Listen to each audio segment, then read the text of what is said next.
Okay, let's get ready to proceed.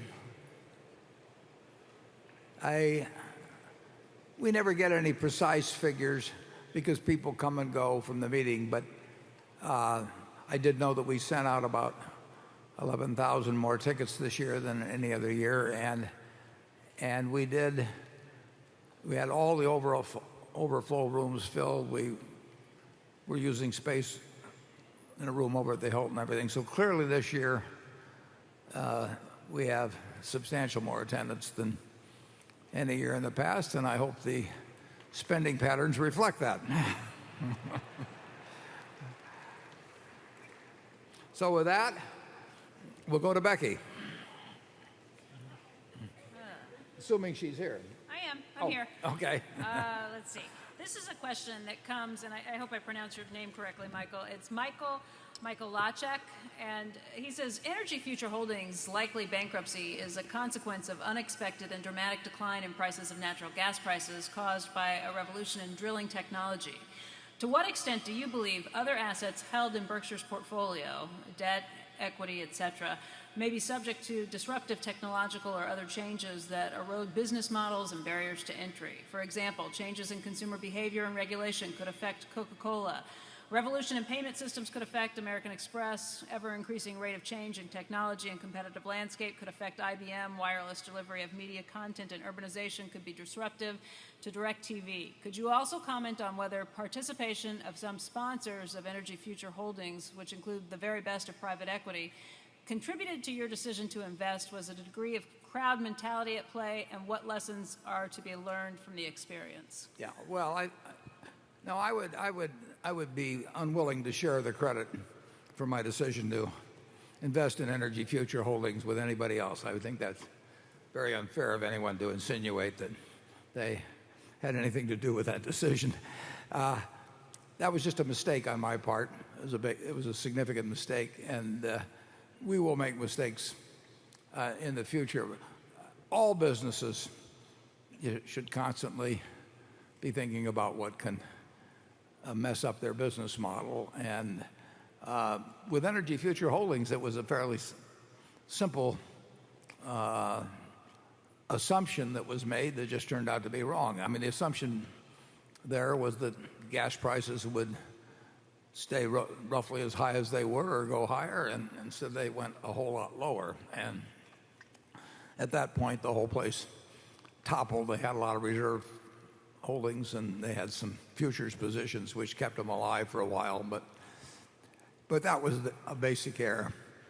We look at all of our businesses as subject to change. A classic case would be Geico. I mean, Geico set out in 1936 to operate at low costs and pass on those low costs to the customer through lower prices for something that was a necessity, auto insurance. And they originally did it by mail offerings, U.S. Postal Service, to people who were government employees. That's where the name comes from, Geico, Government Employees Insurance Company. And they had to adapt over the years, and they adapted first to widening classifications, but they went from the U.S. mail primarily to the telephone, and later went to internet and on to social media. But in there they stumbled one time too as they went to adapt, and when they left the government employees classification, at one point they became too aggressive about expanding, and they really did go broke. So there's changes going on all of the time, and it's going on with all of our businesses, and we want managers that are thinking about change and what's going to be needed for their business model of the future. And we know they're not going to look the same 5 or 10 years from now. I mean, BNSF, something as basic as railroads, is looking big at LNG for its locomotives. Everything is going to change. Our businesses generally deal from strength and they're generally not subject to rapid change, but they're all subject to change. And of course, slow change can be much harder to perceive and can lull you to sleep easier sometimes than when rapid change is clearly in sight. So I would say, in answer to that question, A, I will make mistakes in the future. I mean, that's guaranteed. We do not make anything like bet the company decisions that will ever cause us real anguish. That just doesn't happen at Berkshire. But you're not going to make a lot of decisions without making some significant mistakes. Occasionally, they work out very well. Charlie and I and Sandy Gottesman in 1966 bought a department store in Baltimore. Now, there's probably nothing dumber than buying a department store in the mid-1960s. There were 4 department stores on the corner of Howard and Lexington Street in Baltimore in 1966, and none of them are there. And the number 1 store, Hustlers, went broke a little later than our store went broke. But fortunately, Sandy did a great job of selling it. So the $6 million invested in that department store became worth about $45 billion in Berkshire Hathaway stock, as we did other things with the money as we went along. So you have to be very alert to what is going on in your businesses, and we want our managers to do that. But actually, it's something that Charlie and I and our directors are going to think about as well as our managers. Charlie? Yeah, I spoke earlier about the desirability of removing your ignorance piece by piece. And there's another trick, which is scrambling out of your mistakes. And we've been quite good at both. And it's enormously useful. Imagine Berkshire, a textile mill, sure to go broke because power costs in New England were about twice as high as they were in TVA country. A sure to fail department store, and a trading stamp sure to be forced out of business by a change in mode. Out of that comes Berkshire Hathaway. Talk about scrambling out of mistakes. I think of how we might have done if we had had a better start. Yeah. The point was driven home to me. My great-grandfather started a grocery store here in Omaha in 1869, and my grandfather was running it in 1929, and he wrote my uncle, who was going to be running it with him, and the letter started out, this was in 1929, "The day of the chain store is over." And that is why we ended up with one grocery store which went out of business in 1969. You really have to face facts around you, and the wish being father to the thought was unfortunately what overcame my grandfather. Okay, Jay? This question is on the Heinz transaction. Berkshire's 50% ownership in Heinz is included in Berkshire's results, which can be meaningful to its earnings over time. What is Heinz's current normalized earning power after the substantial restructuring of the business? And what do you anticipate Heinz could earn within a few years? Yeah. Well, Heinz will be filing its own 10Qs. In fact, I guess its first quarter would be, they went to a calendar year now. First quarter would be about due now. So you will get to see Heinz's figures. And I will say this, that Heinz was actually a very reasonably run food company with about 15% pre-tax margins for many years. And that's not an unusual operating margin in the food business. And I would just invite you to look quarter by quarter and maybe next year too. I think the margins of Heinz will be significantly improved from those historical figures. What Bernardo Hess and his associates have done there is they've just restructured the business model, and I think that the brands, which are all important, are as strong as ever, and I think a cost structure is going to be significantly improved, but not without cutting into marketing expenditures. So I think you'll see a significant improvement, but I don't want to name a number on that. You'll find it out soon enough. Okay, station 11. Hi, Mr. Buffett and Mr. Munger. My name is Dev Kantasaria, and I'm a fund manager from Philadelphia. You've touched on some of this already today, but I wanted to ask if you could expand on how you think about comparing investment opportunity.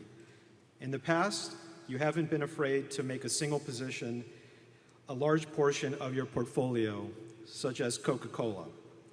So when there is a chance to buy more of your favorite names, as in 2008 and early 2009, how did the case of buying more of companies like Coca-Cola or even a Moody's, which had dropped from 75 to 15 as examples, compare with other things that you actually did? Could Berkshire have achieved its historical returns with a more simple, concentrated portfolio of your favorite names with positive characteristics such as durable competitive advantage, pricing power, strong organic growth, etc., versus the larger, more complex collection of businesses which exist today? Thank you. Yeah. Well, depends which favorite name we might have hit harder back in the 2008 and 2009 period. In the first instance, I spent a considerable part of our cash reserves too early, looking back, too early in the 2009 panic. The bottom of that was reached early in March in 2009, and that bottom was quite a bit lower than September and October of 2008 when we spent 16 or so billion. Now, we were committed to finance Mars for $6.6 billion, and that commitment had been made many months earlier, so we didn't really have much choice in terms of the timing of that. But we did fine on the expenditures we made during that period, but obviously we didn't do as well, remotely as well, as if we'd kept all of the powder dry and then just spent it all at once at the bottom. But we've never really figured out how to do that, and we won't figure out how to do that. So the timing could have been improved dramatically. On the other hand, as late as the late fall of October 2009, when the economy was still in the dumps, really in the dumps, we were able to buy BNSF, which will be an enormous part of our future. So overall, we did reasonably well going through that period, but looking back, the most money would have been made just by buying a bundle of stocks. When we were buying Harley-Davidson bonds at 15, looking back, we should have been buying the stock, but that'll always be the case. Overall, we would love the idea. What really we want to do at our present size and scope, and with the objectives we've got for our shareholders, is we want to buy big businesses with good management at reasonable prices, and then try to build them over time. I mean, when we start 2014, we've got a really good group of businesses, some of them very big. Now, those businesses will earn more over time, and then what we're trying to do is add on to them and make sure we don't issue any shares in the process. So it's not a complicated process, and looking back, we'll always be able to do it better than we've done it. That's just the nature of things. But I feel the game is still a very viable one, and will be for some time. It won't be forever. It can't be forever. But it's still got some juice left in it. Charlie? Well, what's happened, of course, is the private businesses that we control have gotten to be a bigger and bigger percentage of the thing. For a great many of the early years, we had more in common stocks than the total value of the company. And so it was like a big portfolio of common stocks and a lot of businesses thrown in as extras. And And now, of course, the private companies are worth way more than the stocks. And I would guess that that will continue, wouldn't you, Warren? Sure, it'll continue. And the difference is when we're right about stocks, it shows up in market value and in net worth. When we're right about businesses, it shows up in future earning power, which you can see, but it doesn't jump out at you the same way changes in stock values do. So it's a different sort of buildup of value, and one is somewhat easier to see than the other, but the other is more enduring and does not require going from flower to flower. And they're both fine, but we've moved into phase two. Say that's fair, Charlie? Yeah, well, if you're just investing moderate amounts of capital in the middle of some panic, you take the bottom tick, it's a very attractive price. But no significant volume of the shares could have been purchased at that price. And so when we buy these businesses, we can get huge chunks of money into things. And now if we'd wanted to go much heavier into Moody's, we couldn't have bought that much anyway. No. Yeah, so we are sort of forced by our own past success more into these bigger positions represented by the private companies. But really, that's in the advantage of all of us, I think. Yeah. I love it when we buy transmission lines in Alberta. I don't think anything horrible is going to happen to Alberta. Nor do I think transmission... If it does, we won't know it. Yeah, right.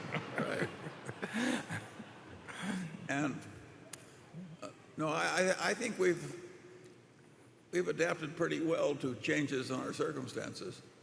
And that, again, is part of life. I mean, since change is inevitable, how well you adapt to it is terribly important. And I would say the changes that many of you have watched in Berkshire over the years have been very much in our interest. And then there may be future changes that are just as desirable. We bought a fair amount of Wells Fargo, for example, really over the last few years. And because the economy came back, really the most money, if you were buying at the bottom, came from buying the banks of lesser quality, because their weaknesses drove them down to even further in price, and they needed a good economy to come back. But they were kind of like a marginal copper producer or something. That you make more money if copper goes up, not if you buy the best copper company, but usually if you buy the worst one, because they have the highest marginal cost, but that gives them the biggest kick on profits. To some extent, that's been true, for example, the banks. But we felt 100% comfortable buying Wells Fargo, and we might have felt 50% comfortable buying some others, and so we went where we were comfortable. Looking back, you can say we should have just bought them all, and in fact, bought the ones that had the worst record going into 2008 or 9, because they had the greatest recovery possibility simply because they'd fallen so far. Andrew? It has to do with the future as well, and it relates to Geico. And the questioner asks, could you and perhaps Tony Nicely please explain how you think about usage-based pricing, tracking drivers electronically and charging premiums accordingly, and how that will affect the auto insurance industry in the U.S. in the next decade, and how these changes impact the moat at Geico. I'm also sure you've studied the potential impact of self-driving cars on Geico. Google says it's now 5 years away. What does this mean to the future of the profit machine that is Geico? And if the analysis showed a challenging future, would you ever sell? Yeah. Well, the answer to the very last question is no. The usage-based pricing is something that's popular with some companies that have done a lot of work on it. Probably the one most identified with it is Progressive, doing something called Snapshot. And there's no question that knowing how customers drive or policyholders drive and how they use their cars is a valuable input to assessing the proper premium to people. And insurance is all about comparing the propensity of loss to achieve or evaluating the propensity of loss to establish the proper premium. And it's very easy to understand in life insurance. I mean, if somebody is 90, they're more likely to die than 20, despite Charlie's situation. Even at 83, they're more likely to die than somebody at 20. So, that's obvious. Females live longer. That's not quite as obvious, but it's been established. So there are various variables in insurance, and you try to assess those variables and set the proper price for the policyholder. If you lived in a state, for example, where the population of the state was 1 instead of 100 million, there'd be a lot less chance of an accident, than because of the lack of density of driving and so on. There's all kinds of variables, and through studying usage by various methods, Progressive being probably the best known on it, they're attempting to look at some variables and hope they get better information about the propensity of that particular driver to, or the likelihood of that particular driver to be in an accident. And we look at lots of variables. They look at lots of variables. We think we've got a pretty good system, and so far, I think that's been proven correct. But we'll continue to look at many variables. I feel very, very, very good about Geico's management and its ability to evaluate risk. And I think there are plenty of other people that are good at it, but I don't think in my view, there's nobody better at it in terms of auto insurance than the Geico people. But we ought to keep asking ourselves, can we do it better? And we do ask ourselves that. Now, when you get to the self-driving car, that is a real threat to the auto insurance industry. I mean, if that proves successful and reduces accidents dramatically, it will be very good for society, and it will be very bad for auto insurers. So,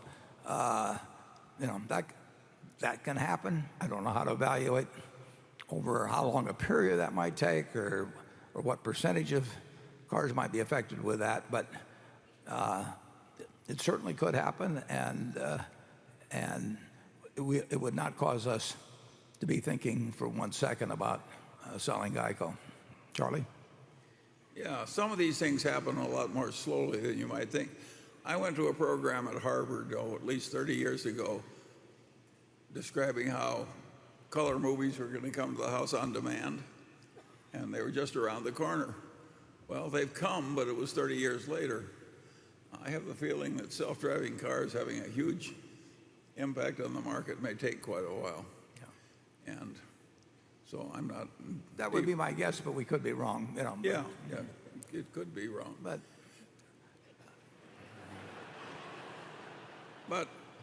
if we are wrong, we'll be wrong together.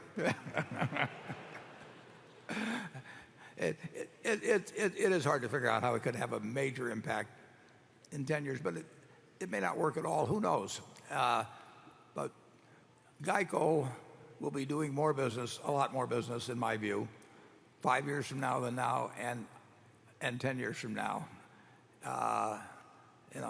30 years from now, you're young enough to find out, and I will go away peacefully without knowing. Okay. Greg. Warren, you've been pretty explicit about your acquisition criteria over the years.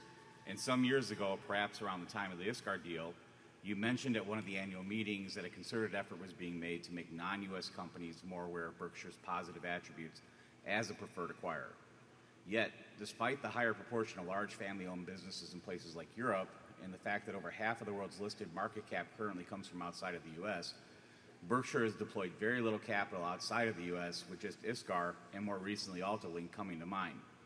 Is the U.S. truly that much more attractive a destination for capital, or is there some other reason why the firm has not deployed serious capital outside of the region? Yeah. No, we've never turned down a chance to make a significant acquisition outside the United States because of any feeling we'd much rather be doing something in the United States. We just, you mentioned the Alberta deal, but we have not had as much luck getting on the radar screen of owners around the world as we have in the United States. Our best bet by far in buying a business is to buy it from the family of a founder or the founder himself or herself. So that's our strong suit. And in the United States, I think almost anybody that fits in that category with a business of size thinks of us. And a fair number would prefer us. I don't think that same, I think there's some recognition outside the U.S. Certainly when we heard from ISCAR, that was in 2006, Eitan Wertheimer said, he wrote me a letter, I'd never heard of him before, I'd never heard of the company. And he said the family had thought about it, and we were the only company to which they wanted to sell. And if they didn't sell it to us, they weren't going to sell it. So there's some awareness, but I've been a little disappointed in that we haven't had better luck outside the country, and we'll keep working at it and see what happens. Incidentally, I just talked to Jacob Harpaz, who does an incredible job of running ISCAR. I talked to him yesterday when I was touring the exhibition hall. They set a new record in April. Now, that won't be the last new record they send, but that may have some slight meaning in terms of how world business is doing, because they sell, these tiny little cutting tools and so on that go into basic industry all over the world. And people don't buy those because they're going to look pretty in their offices or anything else. They buy them because they're using them up. And it was a record in April. March had been extremely good too. So they are seeing strength in the business that certainly would make it hard to believe there's weakness going on throughout the industrial world. ISCAR's been a wonderful company for us. The people have been sensational. The business is extraordinary. It just is. It fits us so well that I just wish I could find a few more like it out there. But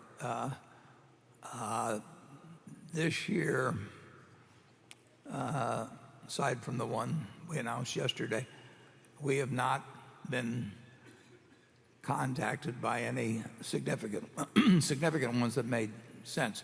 We have heard from people over the last 5 years. I mean, a fair number, but nothing that really makes sense. But we'll keep trying.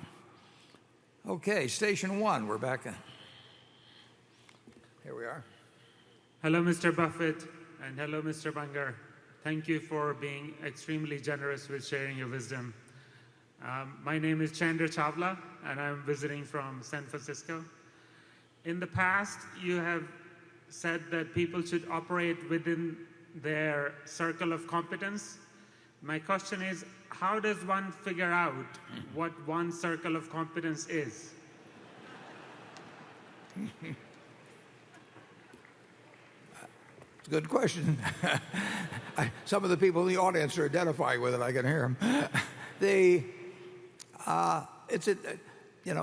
is a question of being self-realistic, and that applies outside of business as well. I think Charlie and I have been reasonably good at identifying what I would call the perimeter of that circle of competence, but obviously we've gone out of it. I would say that in my own case, I've gone out of it more often in retail than in any other arena. I think it's easy to sort of think you understand retail and then subsequently find out you don't, as we did with the department store in Baltimore. You can say I was outside of my circle of competence when I bought Berkshire Hathaway, although I bought it really to resell as a stock originally. I probably was out of my circle of competence when I decided that I should go in and buy control of the company. That was a dumb decision, which worked out.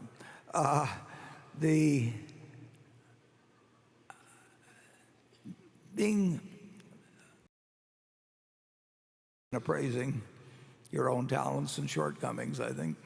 I don't know whether that's innate, but some people seem a whole lot better at it than the others. And I certainly know of a number of CEOs that I feel have no idea of where their circle of competence begins and ends. But we've got a number of managers who I think are just terrific at it. I mean, they really know when they're playing in the game they're going to win in, and they don't go outside of that game. The ultimate was Mrs. B at the Furniture Mart. She told me that she did not want stock in terms of the Berkshire Hathaway deal. Now that may sound like it was a bad decision. It was a splendid decision. She did not know anything about stock, but she knew a lot about what to do with cash. She knew real estate, she knew retailing, and she knew exactly what she knew and what she didn't know. And that took her a long way in business life. And that ability to know when you're playing the game in which you're going to win and playing outside of that game is a huge asset. I can't tell you the best way to develop a great sense of that about yourself. You might get some of your friends that know you well to offer contributions. Charlie's given me a few contributions occasionally, saying, "What the hell do you know about that?" That's one way of putting it, of course. But Charlie, can you help him out? Well, I don't think it's as difficult to figure out competence as it may appear to you. If you're 5'2", you don't have much of a future in the National Basketball League. And if you're 95 years of age, you probably shouldn't try and act the romantic lead part in Hollywood. And if you weigh 350 pounds, you probably shouldn't try and dance the lead part in the Bolshoi Ballet. And if you can hardly count cards at all, you probably shouldn't try and win chess tournaments playing blindfolded, and so on and so on. You're ruling out everything I want to do. But competency is a relative concept. And what a lot of us need, including the one speaking, is what I needed to get ahead was to compete against idiots. And luckily there's a large supply. And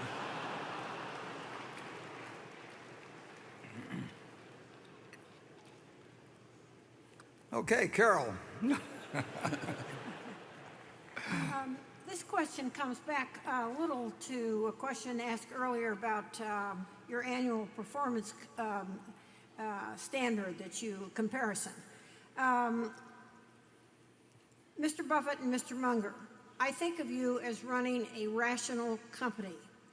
But when I look at your annual comparison of Berkshire's book value per share versus the S&P average, I don't see any rationality in that at all. What is the logic of comparing a stock market index against the rise in an operating company's book value? And an operating company is predominantly what Berkshire is these days.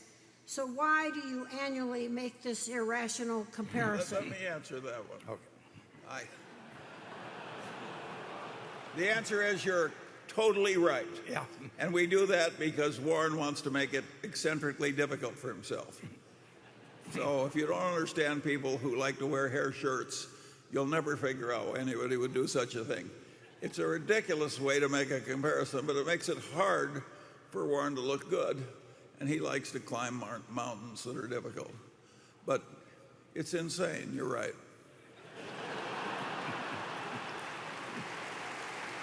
Yeah. Normally when he goes all wishy-washy like that, I like to clarify, but I don't think I'll try. Okay, Jonathan. The multiple of pre-tax profit that Berkshire paid for minority interests of Marmon and Iskar in 2013 were considerably higher than the multiples Berkshire paid for earlier purchases of majority stakes in those two firms. Can you please explain why the valuation formulas changed, why the multiples weren't fixed for future increases in Berkshire's stake, which at least in Marmon's case were always contemplated, and why Berkshire was willing to accept meaningfully lower returns on the more recent purchases, not so many years after the first purchases. Well, the multiple with ISCAR was actually determined precisely on the basis of which the original purchase was made. In other words, when we made the deal in 2006, we took multiples of earnings and allowed for cash and a few things. But and then we took that formula and we stuck that in as both a put and call option for the family or Berkshire.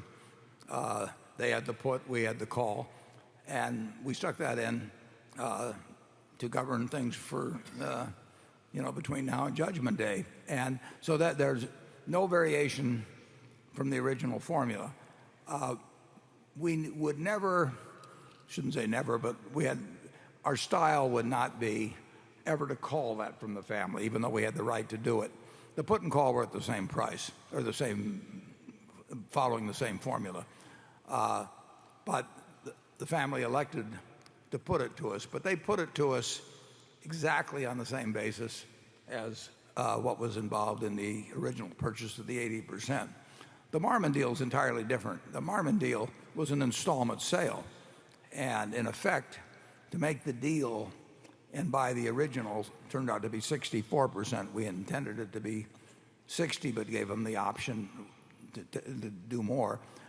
That was simply an installment sale, and we looked at the consequences of the formula as being applied in the future. The family would not have sold us the 64%, which they did on the original piece, unless they had the formula applying to the second and third piece that was embodied in the contract. And we looked at that as a single transaction, knowing that if the business improved, we would be paying more money, and as the cash position improved, we'd be paying more money later on. But it was all built into the original deal. So one was at exactly the same price, and one was part of a three-step deal in effect.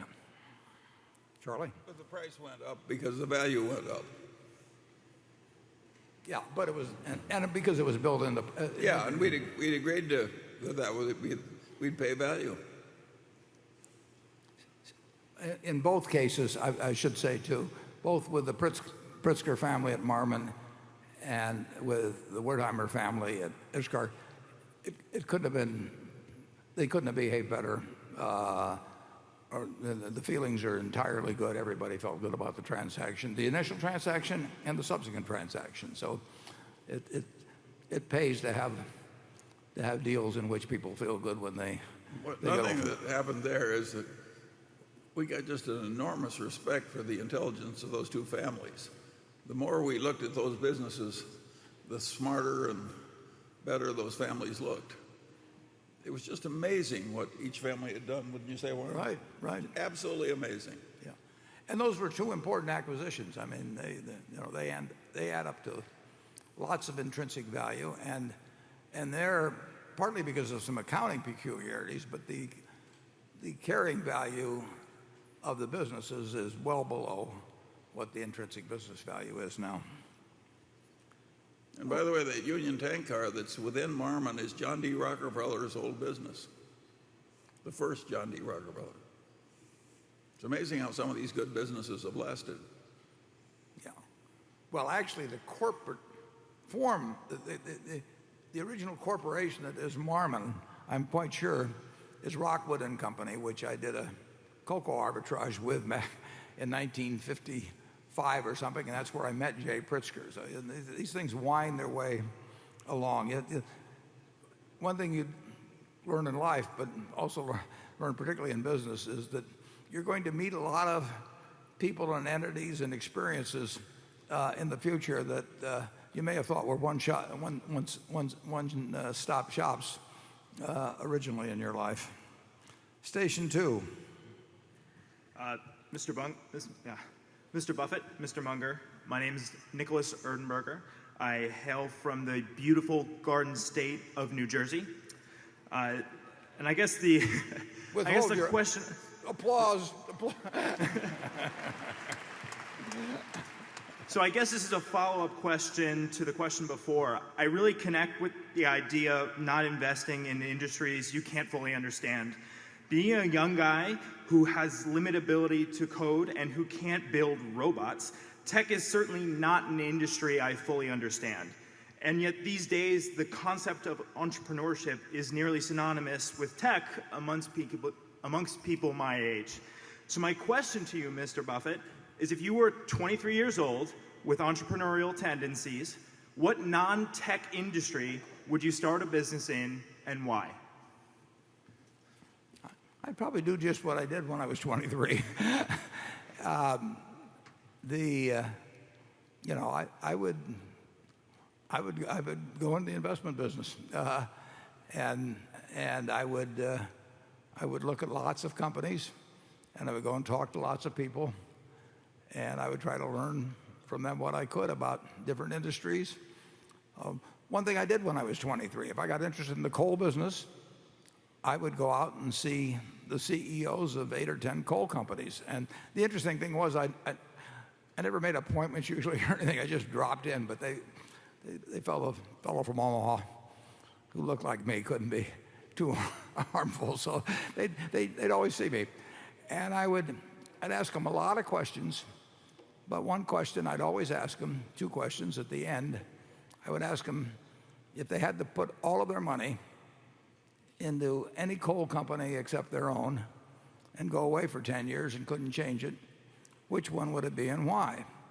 And then I would say, after I got an answer to that, I would say, and if as part of that deal they had to sell short an equivalent amount of money in one coal company, which would it be and why? And if I went around and talked to everybody in the coal business about that, I would know more about the coal companies from an economic standpoint than any one of those managers probably would. So I think there's lots of ways to learn about business. You're not going to learn how to start another Facebook or Google that way, but you can learn a lot about the economic characteristics of companies by reading, personal contact. You do have to have a real curiosity about it. I mean, I don't think you can do it because your mother's telling you to do it or something of the sort. I think it really has to turn you on. And I mean, what could turn you on more than around asking questions about coal companies? Yeah, that maybe be a little odd too, but that's what I would do.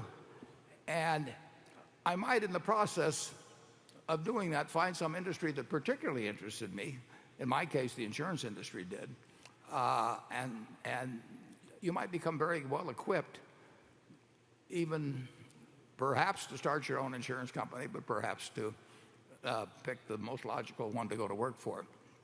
If you just keep learning things, something will come along that you'll find extremely useful to do. I mean, but you've got to be open to it. Charlie? Well, you might try a version of the trick that Larry Bird used. When he wanted an agent to negotiate his new contract, he asked every agent why he should be selected, and if he was not going to be selected, whom the agent would recommend. And since everybody recommended the same number two choice, Larry Bird just hired him and negotiated the best contract in history. Yeah. There are a lot of tricks that people use. We did the same thing as Solomon, actually. There was a Saturday morning when I called, and you were there, Charlie, weren't you? Yeah, sure. I called in, I don't know whether it was 8 or 10 of the managers. I just gotten in there on Friday afternoon, and now it's Saturday morning, and we had to open for business Sunday night in Tokyo, and I had to have somebody to run the place. So I called in 8 people, and I said, who besides you would be the ideal person to run this and why? One guy told me that there was nobody compared to him. He was gone from the firm within a few months, but it's not a bad system to use. You can really learn a lot just by asking. I mean, it's starting to sound a little bit like a Yogi Berra quote or something, but it is literally true that if you talk to enough people about something they know something about, and people like to talk, and here we are talking ourselves. And you just have to be open to it, and you will find your spot. You may not find it the first day or the week or month, but you'll find what fascinates you. I was very lucky because I found what fascinated me when I was 7 or 8 years of age. But some people find chess or music, fascinates them when they're 4 or 5. If you're lucky, you find it early, and sometimes it takes you longer, but you'll find it. If it's a very competitive business, and it plainly requires qualities that you lack, it should probably be avoided. When I was at Caltech, I took thermodynamics, and Homer Joe Stewart, who was a genius, taught the course. And it was perfectly apparent to me that no amount of time or effort would turn me into a Homer Joe Stewart. He was utterly, impossibly more talented than I could be. Gave up. I immediately decided I wasn't going to try and be a professor of thermodynamics at Caltech. And I've done that with field after field, and pretty soon there was only 1 or 2 left. Yeah. Yeah. I had a similar experience in athletics. Okay, Becky. This question comes from Darren Bornemeyer. He says, Warren, you've commented in the press that you are concerned about the hotel price gouging in the Omaha area during the Berkshire meeting weekend.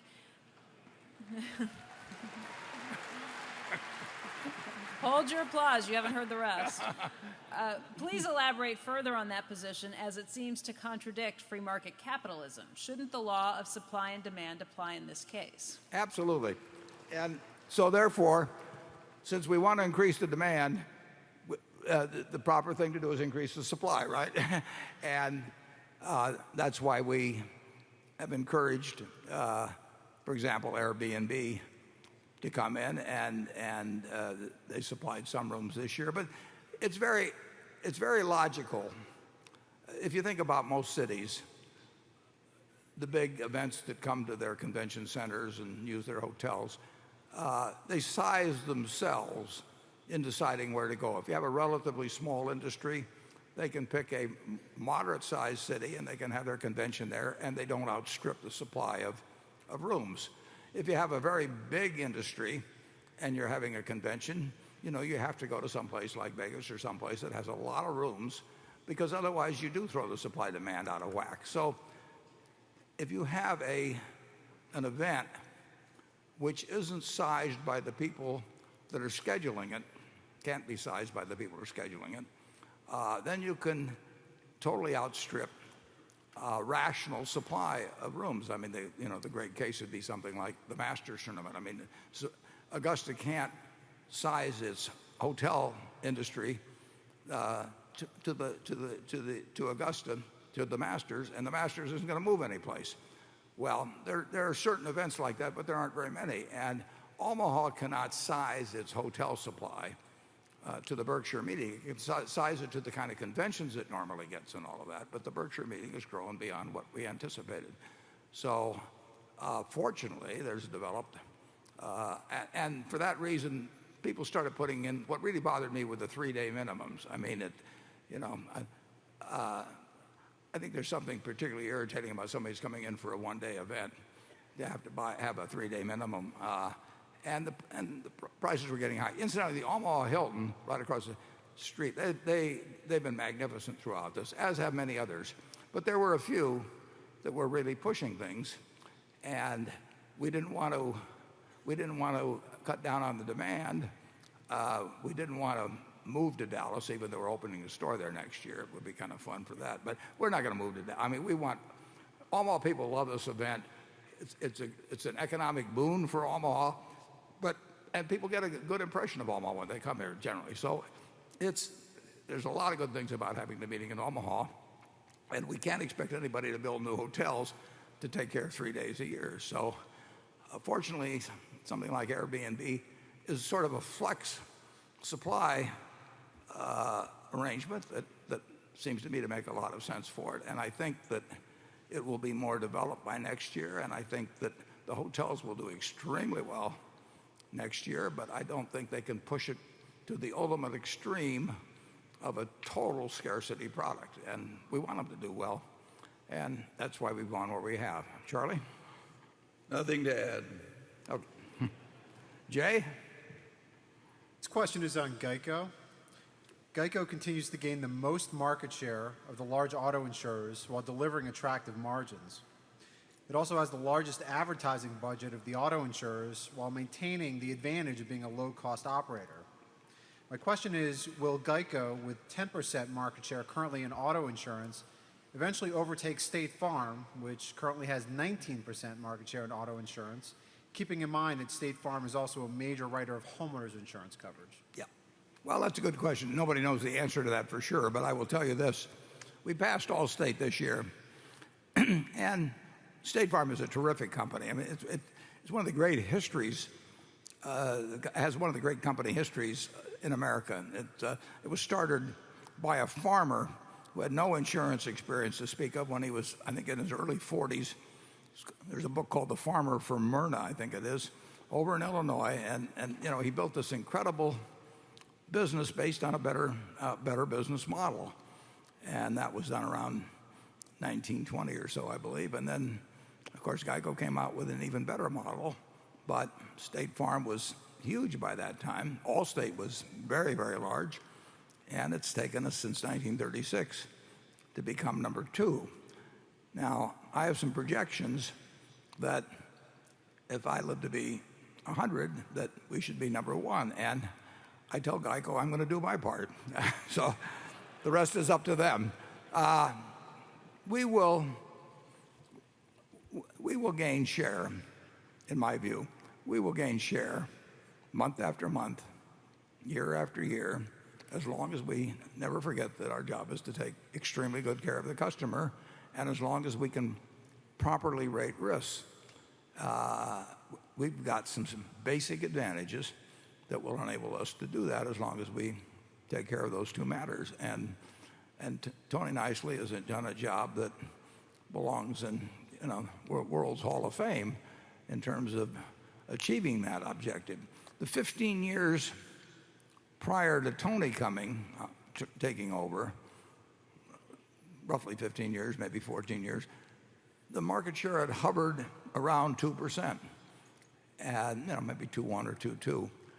And since he took over in 1993, it's gone to 10 plus, and it will keep going. But State Farm has got a net worth of probably $70 billion now, or thereabouts, 60 to 70 billion, and they've got a strong presence in homeowners.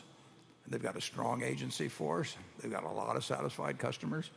So it won't come fast, but I do think it will come. Charlie? Well, Geico to me is very much like Costco. And one of the reasons it succeeded is that they really feel a holy duty to have a wonderful product at a very low price. A lot of people talk that game, but very few have it just right down into the body and soul of the company. But Geico does. And companies like that do tend to grind ahead over time. One thing you'll find about it, I think this is true about Costco too, certainly true about Geico, is that people don't come and go from there. We have practically no one from the rest of the insurance industry that's come over to Geico and they don't leave us. I mean, they really have their own idea about how it should be done, what should be done right, and it becomes very, very reinforced. And of course, it becomes reinforced by success. Is that true at Costco, Charlie? Oh, Costco's unbelievable. And it reminds me very much of Geico. And I'm not surprised that both companies keep taking share. It's easy to talk the game, but living the game is something else. I mean, it's against the human nature of many entrepreneurial people to try and get the price down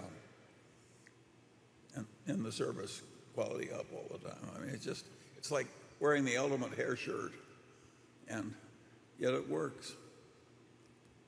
Okay, station 3. Mr. Buffett, my name is Neil Patel from Chicago. I greatly admire the way you have lived a frugal personal life, even with your considerable wealth. How do you think your frugality has helped Berkshire shareholders over the years? And Charlie, are there any instances where you think that Warren's frugality has hurt Berkshire as shareholders? Well, first of all, let's ask who is the more frugal between us. Charlie, who do you think? Well, in personal consumption, Warren is more frugal.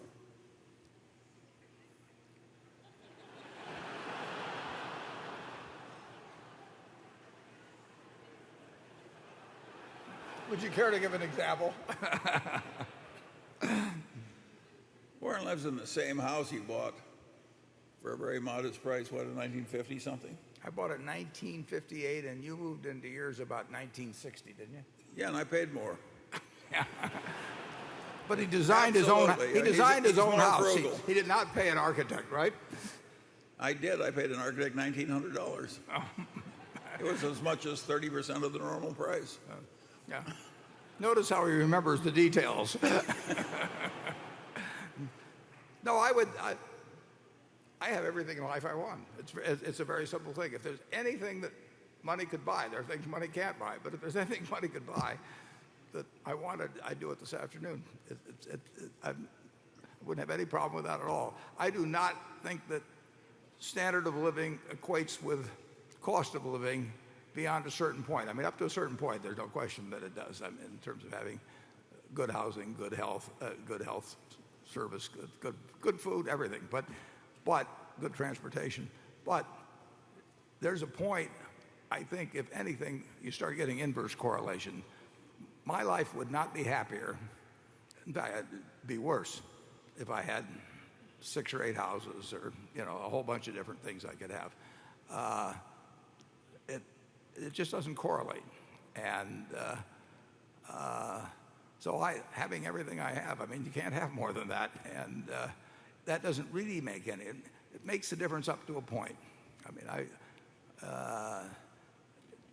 you can start thinking a lot differently when you got to X, but when you get to 10X or 100X or 1,000X, it just doesn't make any possible difference. But, Charlie, The frugality basically has helped Berkshire. And I look out at this audience and I see a bunch of understated frugal people too. We collect you people.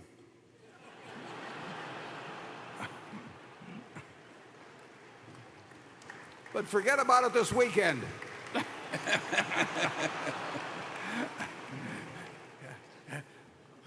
The more you buy, the more you save at these prices, folks.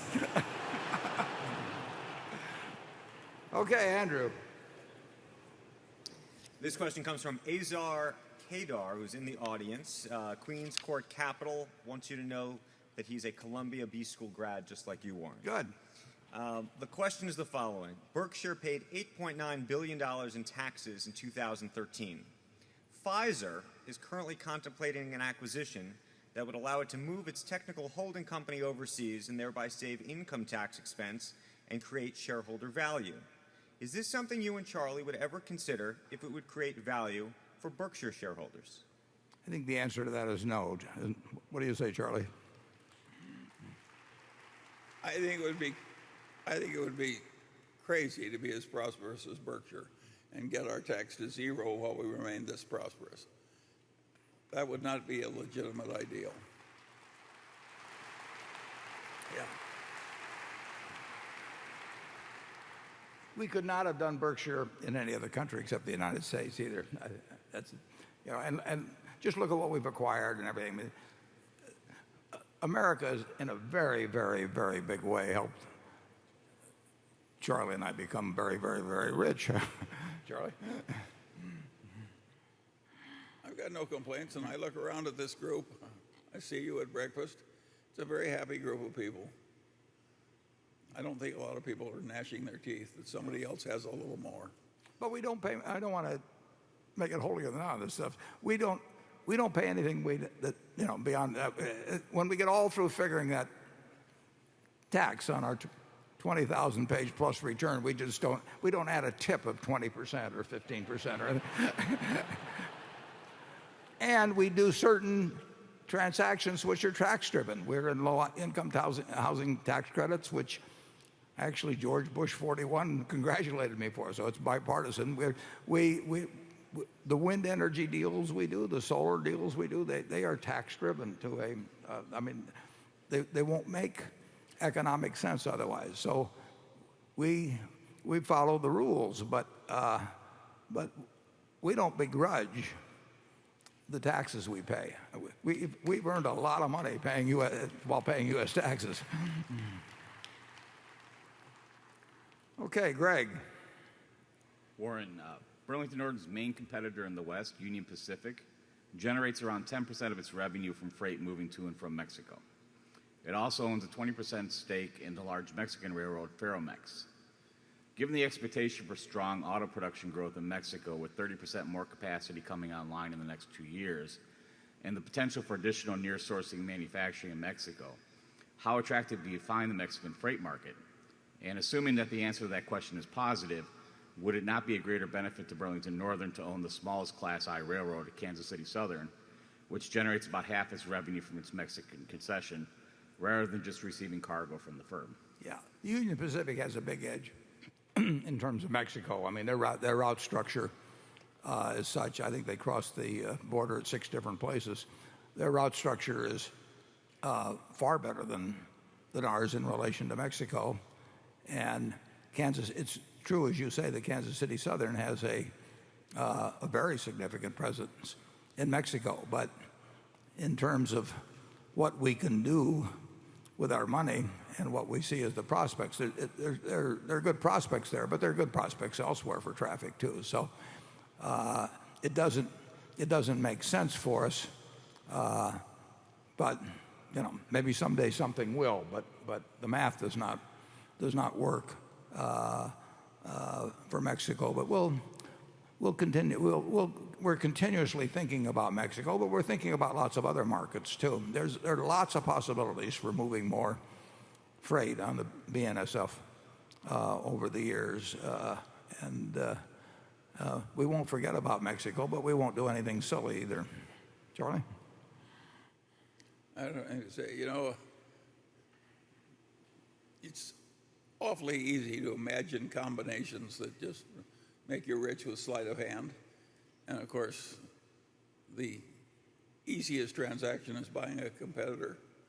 But most of that stuff, when you get to a certain size, you can't do. So why spend time even thinking about it? I'm afraid Burlington Northern is going to have to get ahead on its own from here on. Wouldn't worry about that. Not worried about it. Station 4. Hi, Warren and Charlie. Dan Hua from Los Angeles. My wife, Cora, and I are thrilled to be here. We're delighted to have you.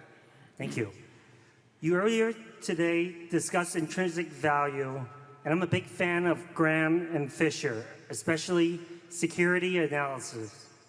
What differences do you have, if any, for calculating intrinsic value versus what was said in security analysis? And for example, how does management factor into that? You recently mentioned evaluating management is like dating. And recently, you said also management does matter. My second part is, which company do you fear the most? Why is it that no one else has done what you have done? I mean, Coca-Cola has their Pepsi. Thank you. Yeah, actually, Graham didn't get too specific about intrinsic value in terms of precise calculations. But intrinsic value has come to be equated with, and I think quite properly, with what you might call private business value. Now, I'm not sure who was the first one that came up with it, but, well, the first one that came up with it was Aesop, actually. But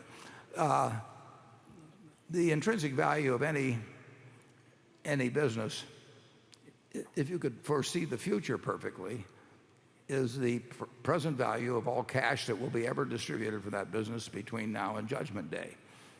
And we're not perfect at estimating that, obviously, but that's what an investment or a business is all about. You put money in and you take money out. Aesop said a bird in the hand is worth 2 in the bush. Now, he said that around 600 BC or something like that. But that hasn't been improved on very much by the business professors now. Now the question is, how sure are you that there are two in the bush? How far away is the bush? There are all kinds of things. What are interest rates? But I mean, Aesop wanted to leave us something to play with over the next couple thousand years, so he didn't spell the whole thing out. But that's what intrinsic value essentially is. We don't. Graham would say that. Phil Fisher would say that. Phil Fisher would say that in calculating that, he would want to look a lot harder at the qualitative factors of the business in making that estimate of how many birds were in the bush. Graham would say he would want to see the bush, $2 worth of cash in the bush, and to pay $1 for it now. And one emphasized quantitative factors and one emphasized qualitative factors, but neither one would have disagreed with the math. And I started out very influenced by Graham, so I emphasized quantitative factors. Charlie came along and said I was all wrong, and that he'd learned more in law than I'd learned in financial studies and everything, and that I should think more about qualitative factors, and he was right. And Phil Fisher said the same thing. But that's what intrinsic value is about. If you buy a McDonald's franchise, if you buy General Motors, whatever it may be, the real question is, A, are you going to have to put more cash into it after you buy it? But it's really cash in, cash out, when, what discount rate, all the standard stuff. In terms of if I had a silver bullet, what company would I shoot as being a threat to us? I don't see any competitor to Berkshire. I see private equity buying lots of businesses and having an advantage in that they'll leverage up when we won't, and also that presently they can borrow money very cheap and all of that. So I mean, there are always going to be people competing with us to buy businesses, which is our main occupation for me and Charlie. But I don't see anybody that's got a model or trying to build a model that will essentially go after what we're trying to achieve, which is to buy wonderful businesses from people that care about where their business goes and who generally want to keep on running them. Charlie? Well, as I've said earlier, I think the Berkshire model, as now constructed, will have what they said in show business was legs. It will go a long time. And I think it will be quite creditable. And I think it has enough advantage that it will just keep going a long time. And I think most big businesses don't. If you stop to think about it, all the great big businesses of yesteryear, how few of them have really gotten big and stayed big. Of the really old businesses, only one stayed big, and that was Rockefeller's Standard Oil. And so we're getting up into a territory where very few people keep going well. But I think we'll be more like Standard Oil than we'll be like ordinary businesses, because I think we will just keep going. We will keep doing what we're already doing, and we'll keep learning from our mistakes. And the people up here are no longer all that important. The momentum's in place, the ethos is in place. It's going to keep going. And if you young people in the audience, I always say, don't be too quick to sell the stock. Why don't we get more copycats? It reminds me of our mutual friend Ed Davis. He figured out to do an operation that was so difficult that he operated at the bottom of a dark hole with instruments of his own creation. He gave his own shots by Novocaine, 87 of them while he was operating. And it was a better operation. His death rate was 2% and everybody else was 20%. And the other surgeons came to copy him. And they watched him. And I just said, well, I don't think I'll try and copy that. I think it looks just too hard to do. There's nothing in an American business school that teaches people to be like Berkshire. Eddie Davis is the guy that, in effect, introduced the two of us. He was a famous urologist here in Omaha, and But people didn't try and learn his operation. It doesn't look all that easy. It's very different. it's slow too. And it's slow. It's, yeah, very slow. I think the slowness deters more people than anything else. And the difficulty with being slow is you're dead before it's finished.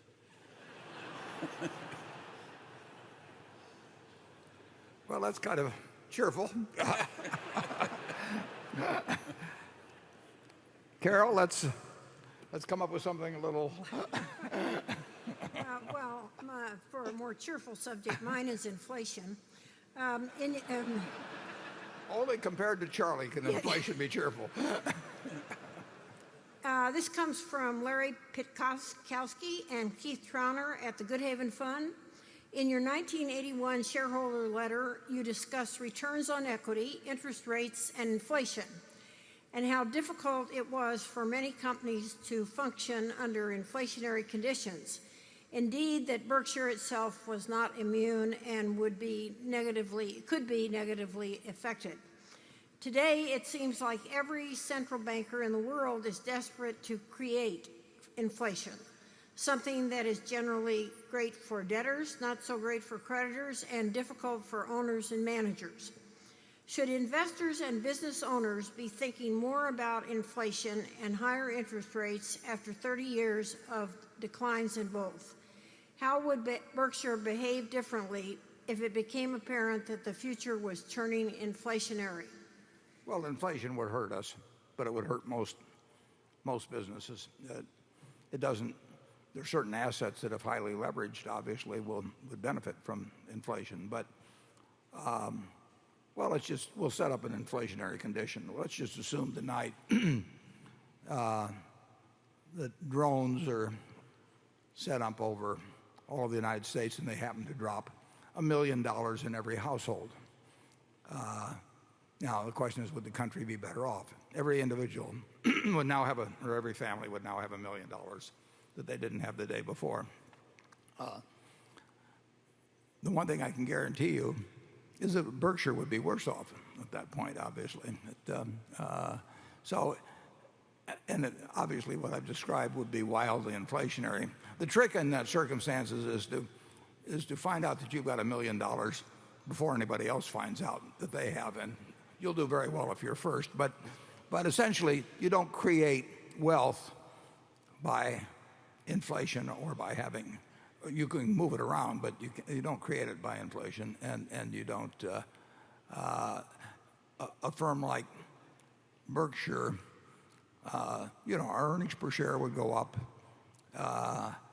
The intrinsic value of our business measured in dollars would go up, but under lots of inflation, unless we had leveraged those businesses, the value of your investment in real terms would go down.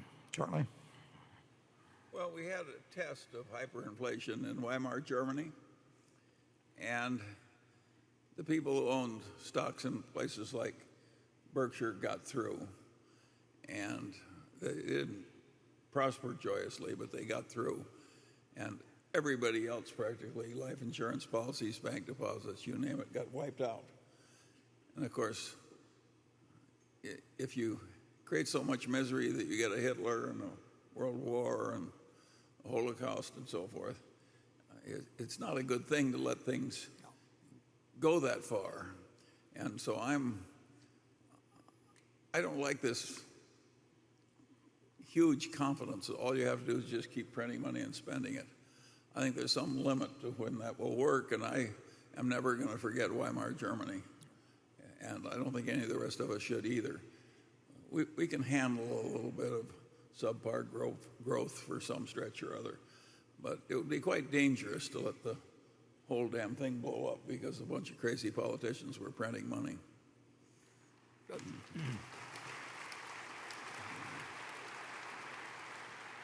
If you own a home, though, with a very large mortgage and you have incredible inflation, it wipes out the mortgage, and you've still got the home. I mean, in Weimar, Germany, they gave you the mortgage back at the end. Well, it was very interesting. That's the one thing they did right. He's way ahead of me, folks. Jonathan. In evaluating the after-tax returns Berkshire earns on its acquisitions of non-insurance businesses, whether it be the utilities, the railroad, or the manufacturing, service, and retailing business, in terms of choosing a benchmark, what would be your best estimate of the returns on acquisitions earned by an aggregate of all American industry, adjusted, of course, to exclude the impact of accounting write-offs and equalizing for leverage? That sounds too tough for me, but go ahead, Charlie, and I'll be thinking. Well, let me summarize. I think the sum total of all acquisitions done by American industry will be lousy. It's in the nature of corporations that are prosperous to be talked into dumb deals. And bureaucracy tends to feed on itself and create unnecessary costs. So I think the history of acquisitions is that it's not an enormous way to wealth. Now, it has been for us, but we're very peculiar. And luckily, a lot of people don't want to be peculiar in our way. Yeah, it's really hard to, come up with a useful answer on that. But I certainly. But you don't have a great deal of optimism, do you? When we read that a company we don't control is going to make an acquisition, I'm much more inclined to cry than to smile. I mean, but on the other way, we love making acquisitions ourselves, so it's a little hard to get too harsh just because we don't like the other guy's acquisitions. I have sat in on probably hundreds of acquisition discussions conducted by people I didn't control. So as a director, and most of them have been bad ideas, but there have been some of them are mediocre. Some are good. Well, a great case is Geico. I mean, it's really a great case study because Geico had this wonderful business prior to going off the tracks in the early 1970s, but it'd been an incredible business, and everybody, it was well known in the financial world. And then it went off the tracks in its own business, got back on the tracks, and then after it got back on the tracks, it made a couple of acquisitions, and they weren't disasters, but they certainly weren't successes, and they tended to take I think they took their eyes off the ball in terms of the potential of Geico itself. So the accounting costs of those, there were two acquisitions in particular, the accounting cost of those two acquisitions was poor, but it wasn't disastrous. But if you look to secondary effects, it was huge. I mean, there were a dozen years there or so where all kinds of gains could have been made that weren't, and you don't get those years back. Now, that was probably a net plus for Berkshire, in the end, because we'd bought half of the company, then we got to buy the other half later on. If they'd done wonderfully, we probably would have never bought the second half. Now, maybe the first half would have been that much more, but it's human nature to some degree to keep wanting. I mean, normally the people who get to be CEOs are not shrinking violets, and they have animal spirits, as Keynes talked about, and they like to do things. And the supporting staff certainly senses that they like to do things. I mean, they often have people in charge of strategy or acquisitions or all of that thing. What do you think those people are going to do? Sit around and suck their thumbs? No, they're going to keep coming in with deals. And the investment bankers will be, calling on them daily. So there are all these forces that push toward deals, and if you try to push toward deals, you're going to get a lot of dumb deals. We try very hard, Charlie and I, not to get eager to do a deal. We're just eager to do a deal that makes sense, and that would be a lot harder if we had directors, strategy departments, whatever it might be, all pushing us toward, what have you done in the last 3 months or something of the sort. So the setting in which you operate really can be very important. Charlie, any further? No, but you note how much more tactful he is. Yeah, well, the comparison isn't tough. Station 5.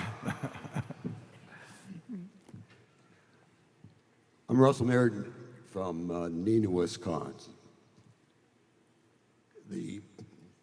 Not another Packer fan.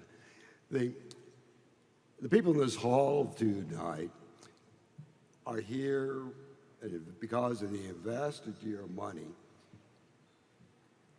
in anticipation and hope that you and Charlie would make that investment grow. We recognize that things go wrong, and that we might lose money. But never, ever has it ever crossed our minds that we'd be cheated out of their money. Unfortunately, that's new. I'm sorry, having problems with this microphone. Unfortunately, particularly in the investment banking business, my confidence, and I'm sure the confidence of many people in this room, are falling. Particularly distressing are reports in the New York Times in the last week or so about private meetings in the Justice Department, the Securities and Exchange Commission, the Fed, and others about the need or desire, the requirement perhaps, to bring criminal charges against some of the largest banks dealing business for, among other things, knowingly laundering billions of Iranian dollars through U.S. banks, knowingly laundering billions of drug cartel money through U.S. banks, soliciting on U.S. soil deals which would include tax evasion by moving assets offshore, and even fixing the LIBOR. The problem the Justice Department is having is that they are being told that if they bring criminal charges against those banks, and we can list those banks, it's been in the New York Times, that those banks would be sorely hurt, may be required to go out of business, and evolve into a new financial crisis of some sort. My question to you is, do you believe a financial crisis will come about as a result of bringing justice to criminal activity on a large scale?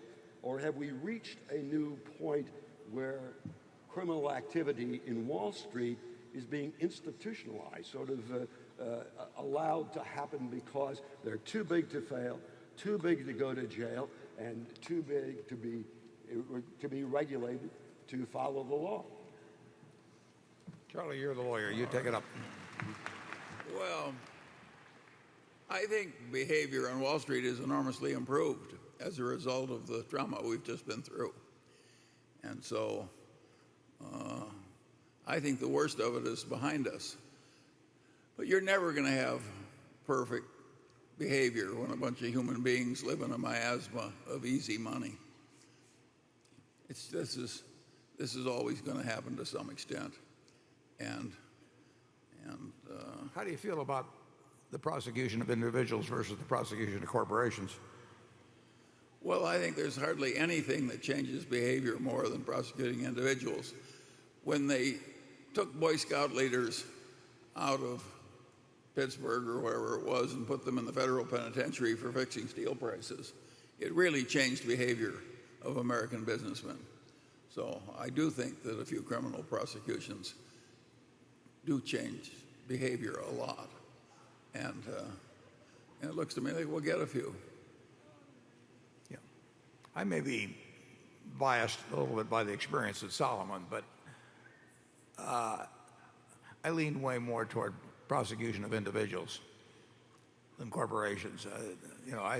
I literally saw, a bad act or maybe multiple bad acts, by just a couple of people and negligence in reporting by a couple more, come close, certainly upsetting, hurting, and maybe destroying, possibly thousands and thousands of other people's lives, forgetting about the financial investment. And it did seem to me, and I've had that experience a couple of other times in what I've seen, that it may be easy. It's way easier to prosecute the corporation. The corporation is going to write a check, and it's somebody else's money, and the prosecutor knows he's going to get a win, basically, if he goes against the company, whereas he got a way tougher job going against individuals. The company's going to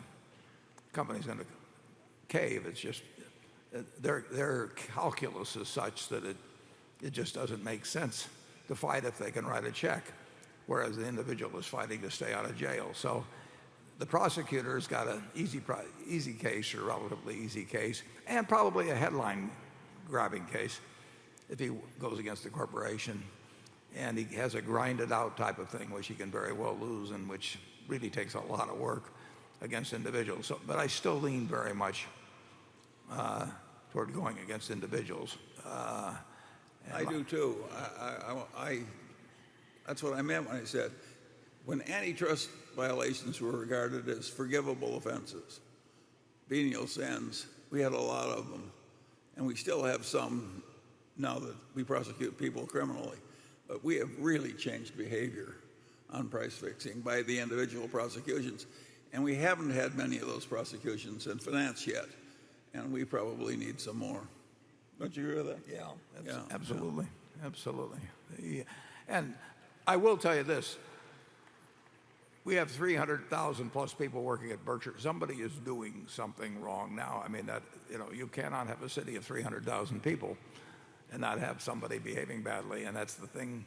That is the one thing that I don't worry about us making money. We'll figure out a way to do that.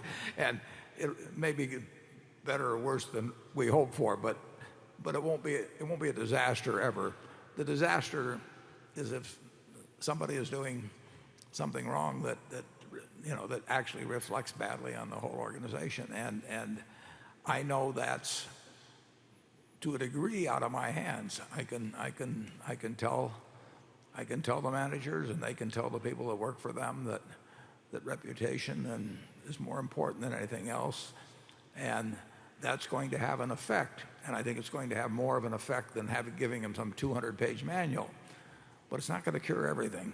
And what we hope is when there is something wrong that we find it out early, and then it's up to us to do something about it. But we will have a problem of some sort at some time, because it just 300,000 people are not going to all behave properly every day. It just doesn't happen.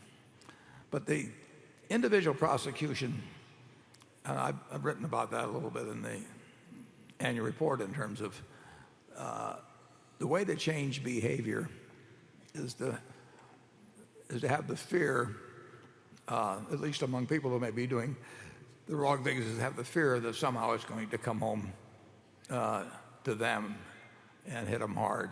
And if the only fear is that the company's going to have to write a big check, you're going to get way less change in behavior than if it'll hit home to the individual. Becky? This comes from Mark Blackley from Tulsa, Oklahoma. He says there's been a number of railroad accidents in the past year. In January, the Wall Street Journal published an article highlighting the lack of insurance to cover a worst-case accident scenario. Mr. Rose of BNSF was mentioned as wanting to set up an insurance fund funded by the railroads to protect the industry in case of an accident, similar to a fund currently set up by nuclear power companies, but that idea has gained no traction. How would a worst-case accident scenario impact BNSF and Berkshire Hathaway? And if the industry is lacking insurance for such an event, how can the company protect itself? And what exposure does Berkshire have should a major accident occur? Yeah. Well, we're on both sides of that, because Ajit has offered the rail industry some very high limits to all the major railroads, but they don't like his price, presumably. And I would say this: the four major railroads really have the financial capacity to pay a huge award if something really terrible happened. The most, I don't know which is the most dangerous. They have what they call hazmat, hazardous materials, and rails have to carry them. You're a common carrier. You're forced to carry them. And the railroads would really prefer they didn't carry them, but they do. They have to. And they probably can't ever get enough in the way of payments per carload to really compensate them for the risk involved. But the four major railroads certainly have it might be a very, very significant financial hit to them, but I think they have the capability of, if something really drastic happened, I think they do have the financial capability to handle that kind of an award. And if they feel that they don't, they can buy insurance from a Jeep, but so far we haven't sold any. The companies have insurance, but they're not going to talk about the amounts they have or anything of the sort, because that becomes a honeypot sometimes, and it's not advisable to discuss your insurance limits publicly.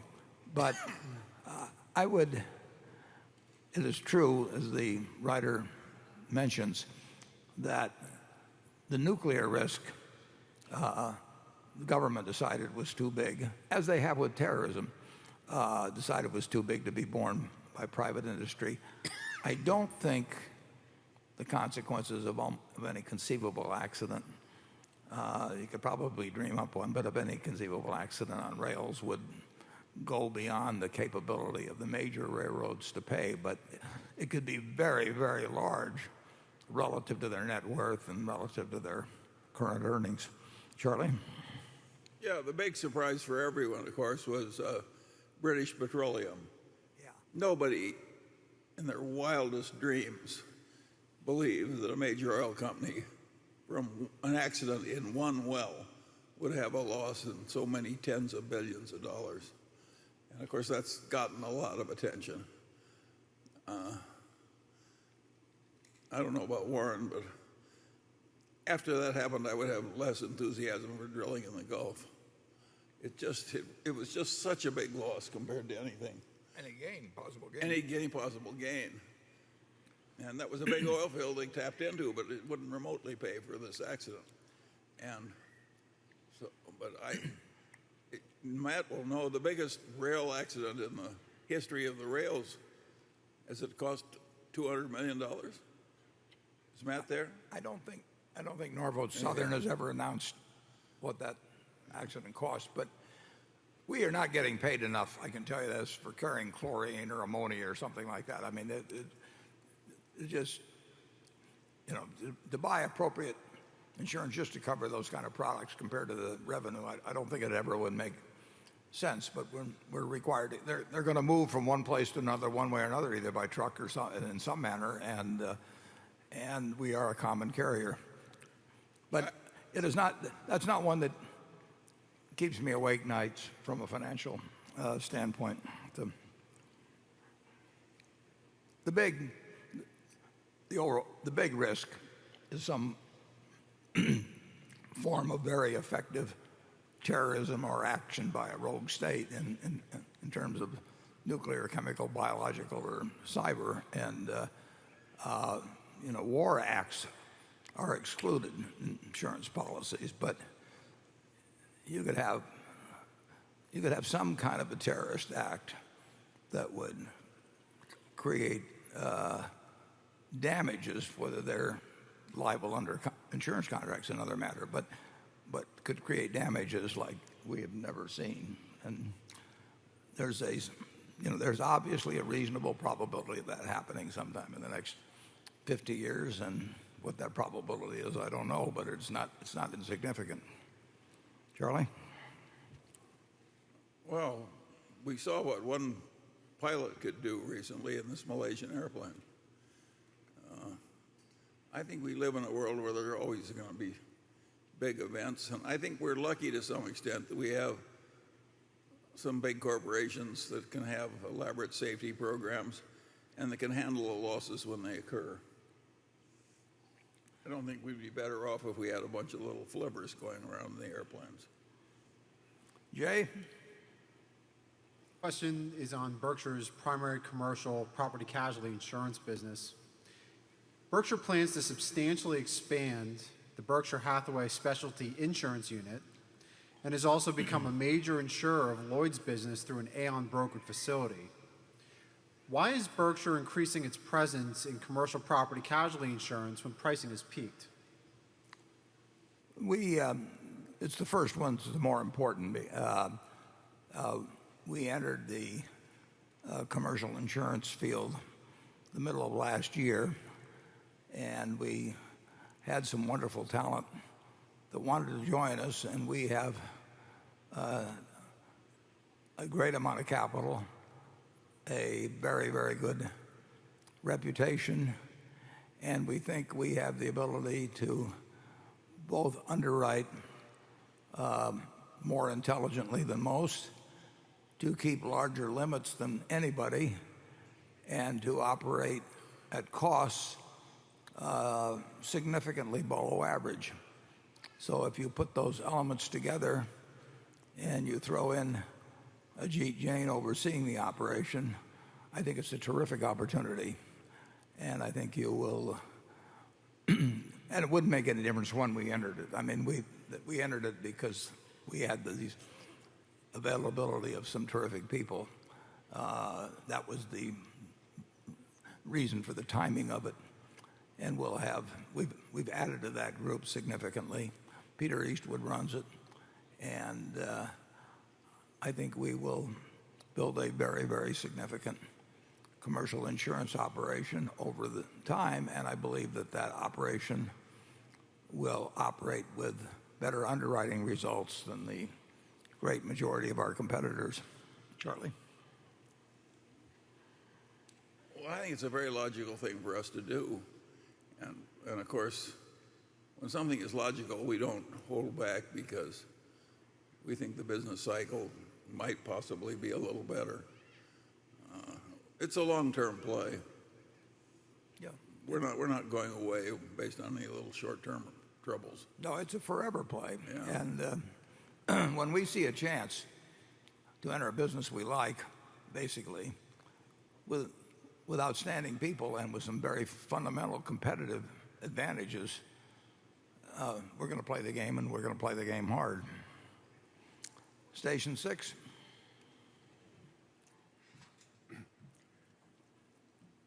My name's Ed Boyle, and from Chicago. My question's for Warren and Charlie. Do you ever have any plans, or would you be interested in buying a professional sport team or sports equipment manufacturing company? Being that sports is in a global world today, or is this out of the Berkshire game? Warren's already done it. I owned a quarter of a minor league team, but it's not responsible for my position on the Forbes 400. The answer to your question about buying a sports team is no. In fact, if Charlie and I, if you read that either one of us is buying a sports team, it may be time to talk about successors.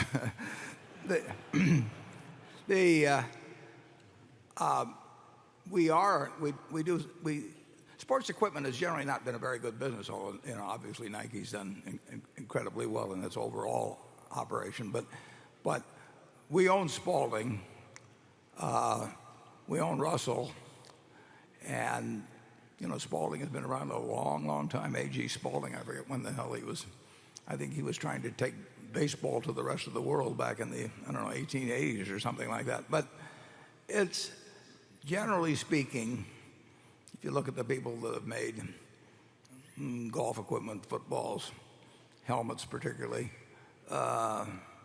baseball gloves, baseballs, it's not been a particularly profitable business. And certain aspects of it, like helmets, the last thing Berkshire should do is own a helmet company.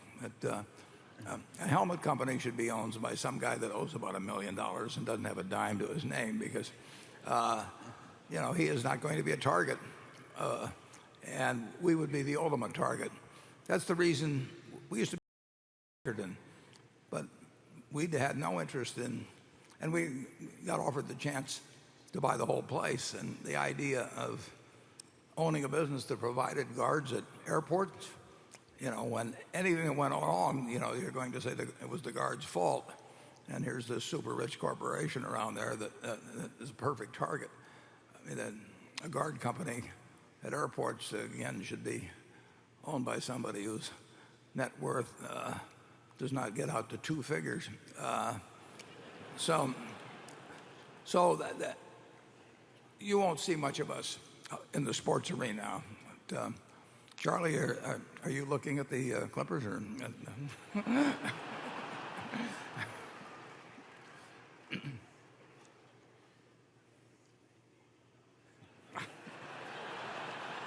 now I'm worried that he is. No. Whatever Warren thinks about sports teams ownership, I like it less. Okay, Andrew. Okay, Warren. You have long advocated for transparency and disapproved of green mailers. Bill Ackman compared his amassing his stake in Allergan in stealth ahead of Valiant's bid to your purchase of Coca-Cola in the 1980s. Is that right? What do you make of the covert tactic Ackman is using from a policy perspective for the markets? And just as important, what do you make of the larger trend of activism in corporate America? I hadn't heard that about Coca-Cola. I'm really not sure how that would come about. I mean, we bought stock in the open market. We never used a derivative transaction or any sort in buying it or anything. I mean, and we certainly haven't taken it over yet. So I'm not sure. Can you elaborate on Andrew? I don't have more from the questioner. I believe Bill Ackman went on television at one point, had commented that using his stake, or buying the stake rather, he did it covertly, and I think he was perhaps suggesting that, I don't know, maybe I will adjust the question. There have been times in the past when you have bought stakes in other companies and used specific rules through the SEC to do so to give you some room without disclosing it. Maybe will that adjust the question? Or you could just go to the activism question. Yeah, and tell me the activism question again, because we have never used derivatives or anything that would get us around the rules of reporting. I mean, it's that simple. But what's the second part? I think that the second part is, what do you make of the larger trend of activism in corporate America, given that it's in the news so much today? Well, I don't think it'll go away, and I think it scares the hell out of a lot of managers. There are cases, certainly cases where corporate management should be changed. I mean, you can't have thousands of corporations without that being the case. I think, generally speaking, that the activists, if they get the price of the stock up one way or another, that's going to end their interest in the business. So I don't think they're looking for. Often they're not looking for permanent changes for the better in the business, but they're looking for a specific event that will result in a big price change. And they're certainly attracting more and more money. In other words, the funds flowing to activist hedge funds and so on is multiplied, I'm sure, by a significant factor. And that means they can play the game on a bigger scale. And anything in Wall Street that looks like it's successful will generate a funds flow that will go on until it's no longer successful. Charlie? Well, you're right that the activism is causing more of a stir in corporate management than anything has in years. Practically nobody feels immune. When an activist comes into a company, 20 or 30% of the stock can change hands rather rapidly, and a management that seemed entrenched suddenly is threatened. And of course, that sort of thing causes a lot of anguish. And on the other side, the activists, by and large, are making a fair amount of money. And of course, in the culture we live in, most people don't care how the money is earned. They just care whether they get it or not. And so that just grows like the beanstalk of Jack. And so I think we have a very significant effect. And some of the stuff, you'll find an activist who is not what you'd want to marry into the family, going after a company you would never buy into. And when that happens, it reminds me of Oscar Wilde's definition of fox hunting. He said, the pursuit of the uneatable by the unspeakable. And I think we're seeing some of that.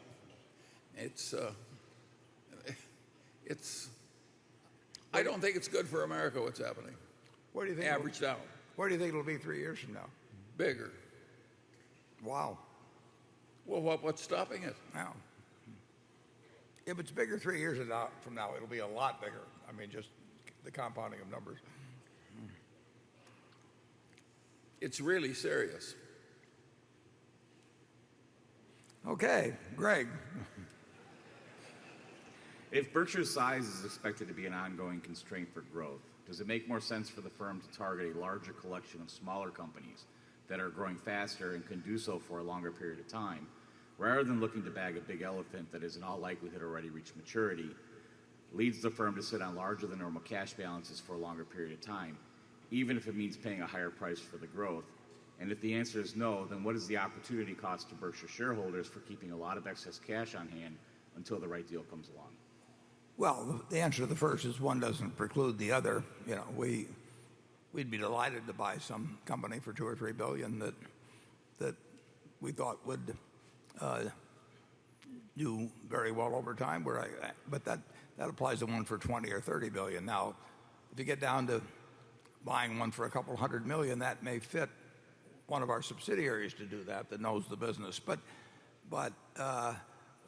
we're not passing up anything of any size that's going to have any real impact on Berkshire. And like I say, our subsidiaries made 25 tuck-ins last year, and they'll keep making more. They'll see things that fit them. But one $30 billion deal is 10 $3 billion deals and 100 $300 million deals. So in terms of the reality of how we build a lot more earning power into Berkshire, which is what we're trying to do, our main emphasis should be on bigger deals. Charlie? Well, I agree with that. The idea of buying hundreds and hundreds of small businesses, It won't work worth a damn. not as bolt-ons for what we already have, it would be anathema. Yeah, there's lots of competition for the small deals. I mean, private equity is going after all kinds of small deals. In fact, they just keep selling them to each other to some degree. And we don't feel envious when we look at what they're doing in the least. But that doesn't mean we can't find an occasional small business that fits in and that will do well. It's not going to be the future of Berkshire, though. But I want to emphasize, one does not preclude the other. Station 7.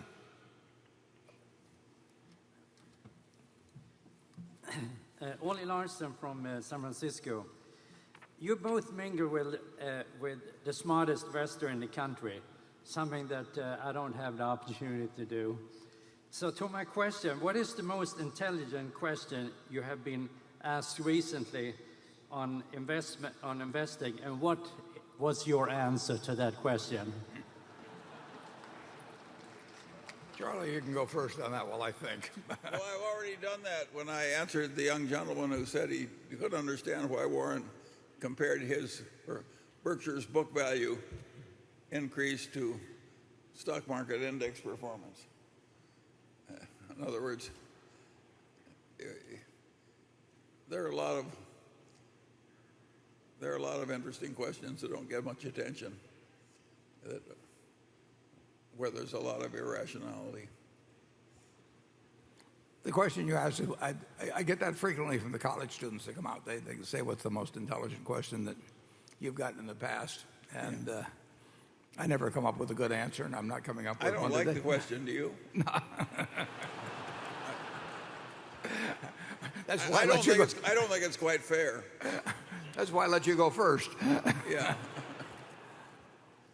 Okay, now we've hit 54 questions. So now we start going around to the stations in order. All of the journalists of each had 6 apiece. So we'll go to station 8.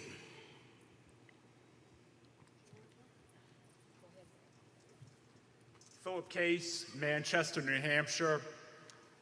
My question pertains to the Mid-American Energy segment.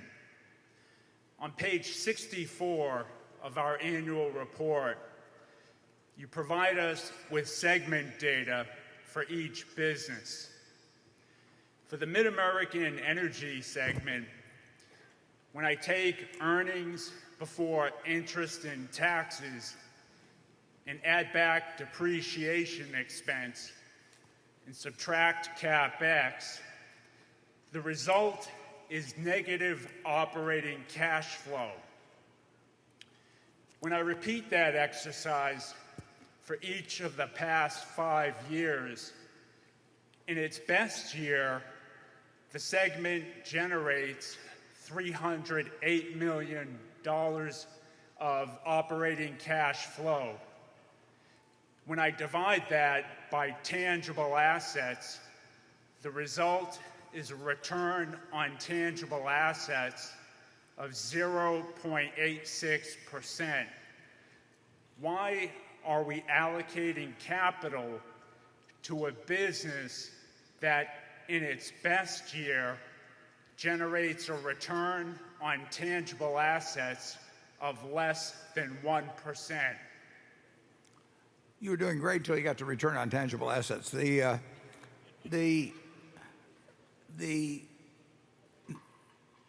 love the math that you just described, as long as we are going to get returns on the added capital investment. And we are in businesses, whether it's wind energy in Iowa or whether with Pacific Corp after we bought it, there were lots of opportunities for capital investment. NB Energy, which we bought, we're looking forward to putting more capital in, because as long as we get treated fairly by the regulators in the states that we operate, we will get appropriate returns on that. And the return is not measured by the cash minus the increased capital investment we're making.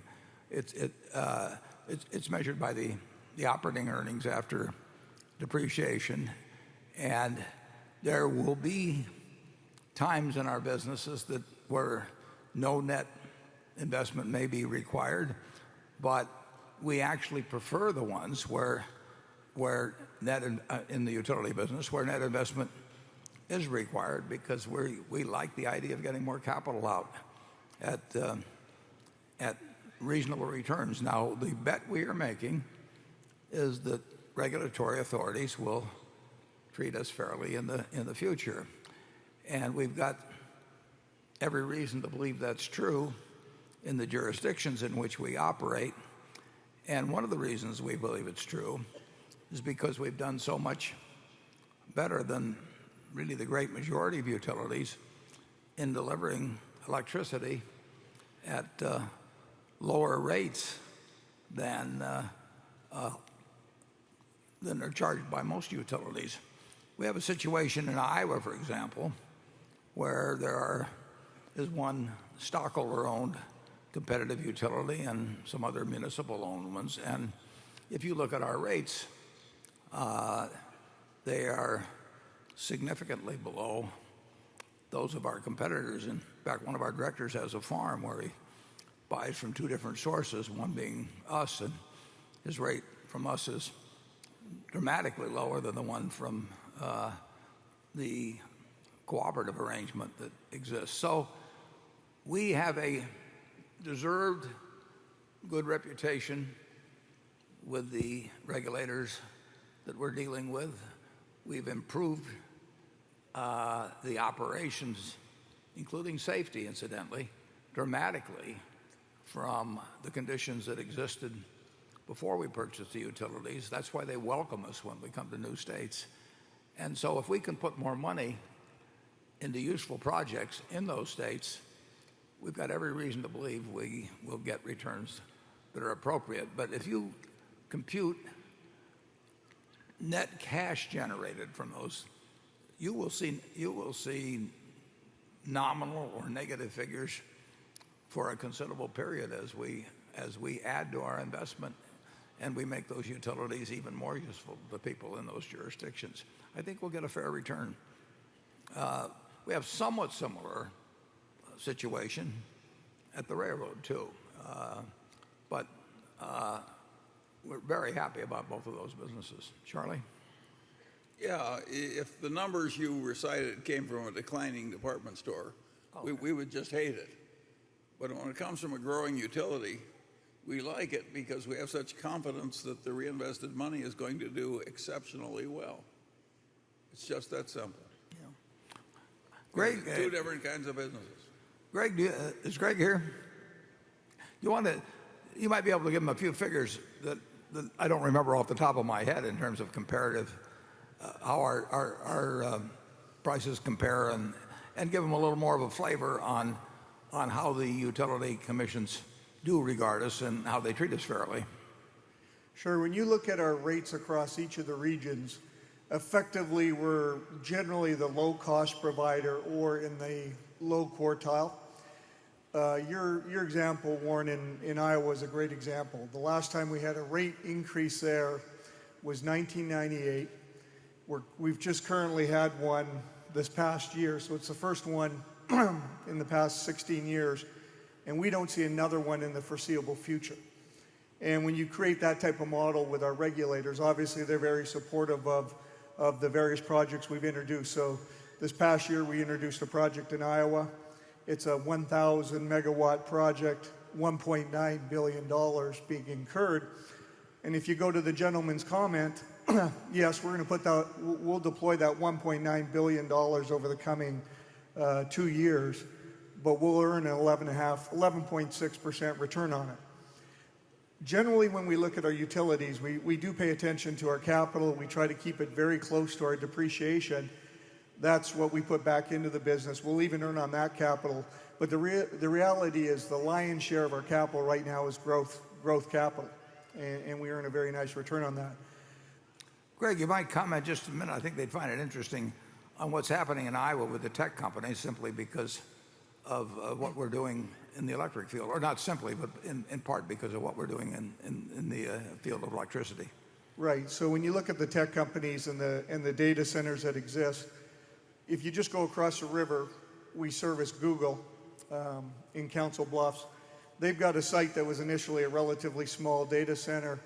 They're looking at taking it to 40 to 50 megawatts, which is a small size of a power plant. But the reality is they're talking about ultimately building that to 1,000 megawatts. And we're seeing that replicated time after time in the state. And it's really due to two things. One, we've got these exceptionally low rates. And then the fact that a significant portion of our energy, as Warren highlighted earlier and I touched on, comes from renewable energy.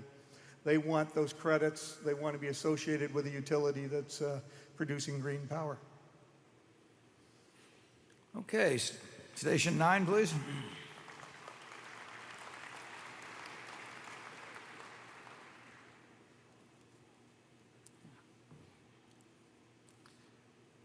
Good afternoon, Mr. Buffett and Mr. Munger. My name is Gaoling Yingyun, and I came from Shanghai, China. I focus on the education investment. Today, my co-worker, Yino Education Company, and I have a question. What do you think about the education market in America and China in future? Thank you. Charlie? Well, I didn't catch those last two words. In what? We thought of the education market in U.S. and China, but, But in what? He said in some, is it healthcare? In future. In the future, I see. Yeah. Well, we certainly are getting the easy questions late in the day. Yeah. I think America. Whatever he says, I agree with.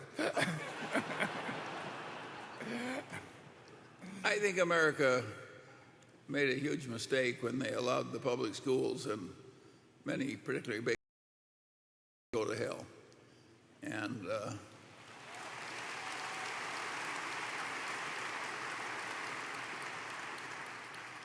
I think the Asian cultures are less likely to do that. So to the extent that Asian cultures are avoiding some of our mistakes, why, I just wish we were more like them. Okay.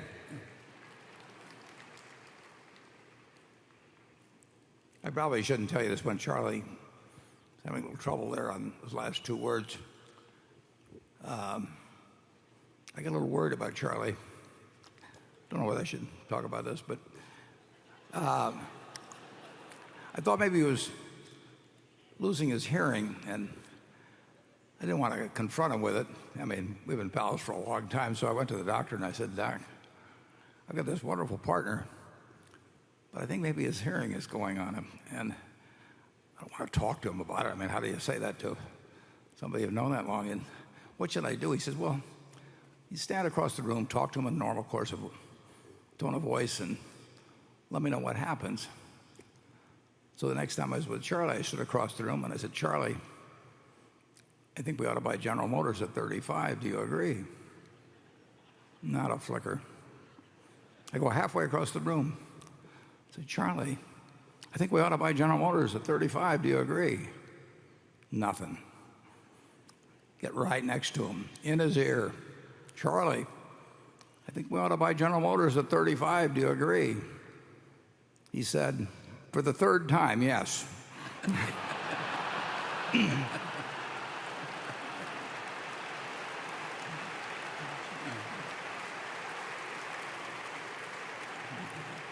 So speak up, speak up. Station 10. Yes, this is Glenn Green from Chicago. First of all, I want to thank you for allocating capital so well all these years. Very much appreciated. The question has to do with housing and housing reform more specifically.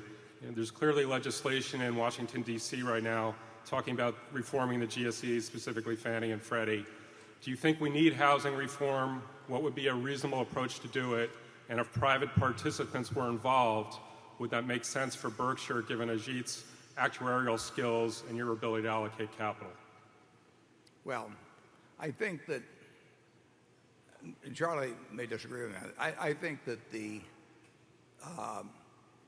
30-year fixed rate mortgage is a terrific boon to home owners. It's not necessarily such a great instrument to own as an investor, but I think it's done a lot for home ownership. It may have been abused in some cases, but overall it's done a terrific job for home ownership in the country.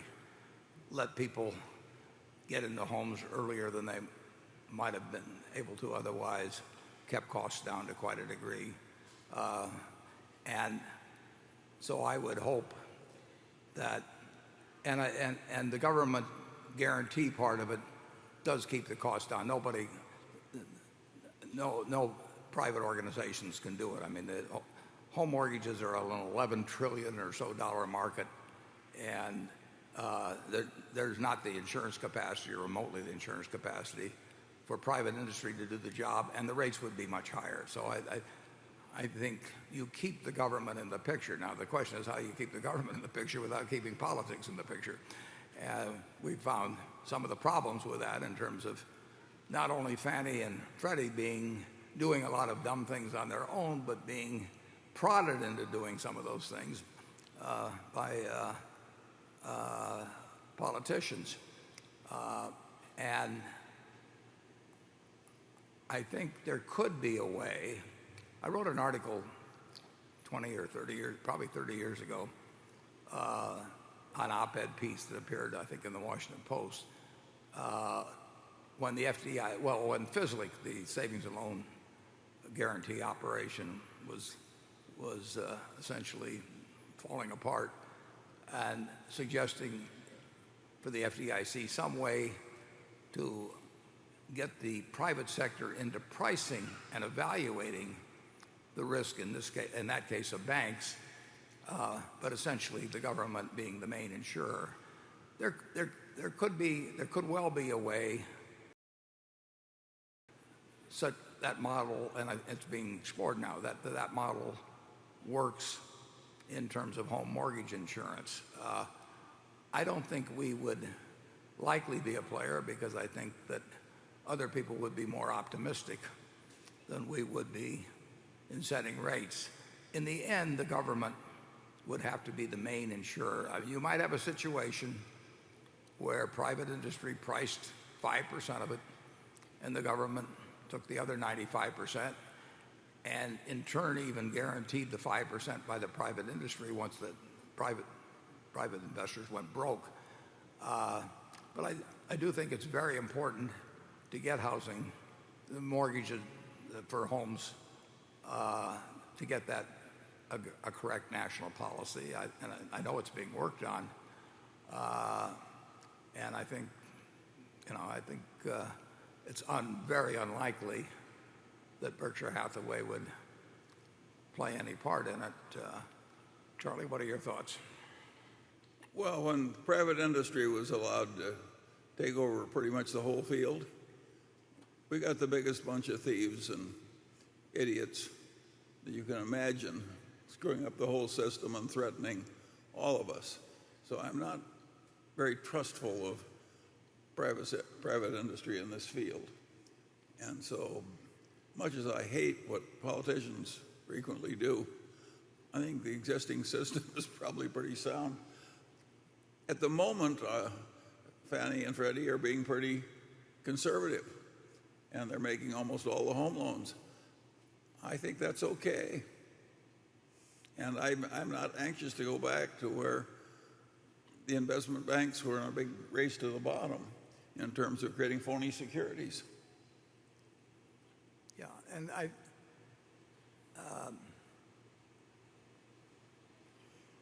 think one question is whether you let Fannie and Freddie just run off as is, and I let them keep doing just what they're doing. But I think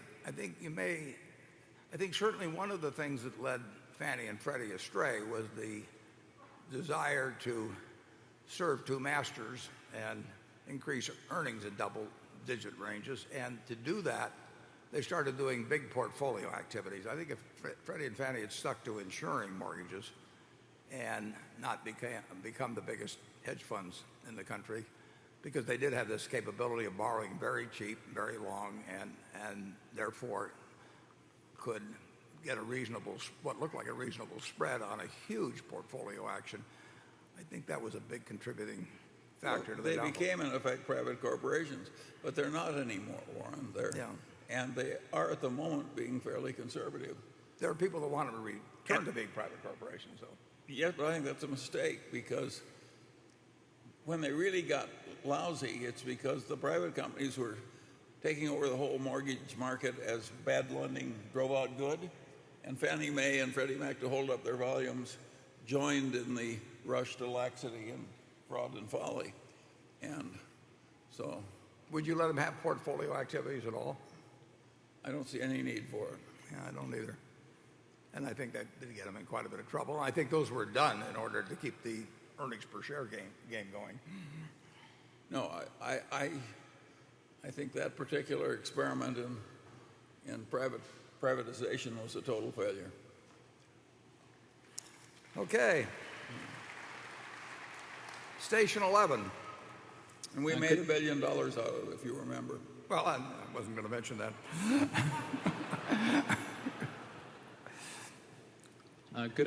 Good afternoon, Whitney Tilson, shareholder from New York City. I've just started reading Dream Big, the book recently released about your new Brazilian partners, and I'm really enjoying it. Their track records are unbelievable, and as a longtime Berkshire shareholder, I'm delighted that you've partnered with them and hope that Heinz is the first of many elephants that you bag together. Can I interrupt you just for 1 second, Whitney? I appreciate that sentiment. And that book is available in. I should have mentioned it earlier. The book was written in Portuguese, and it was a bestseller in Brazil for the last year. But it just got translated very, very, very recently, and it is available at the Bookworm. So, Whitney, you can go on from there, but I did want to mention it's available. Why would you assume that all of our shareholders are Portuguese?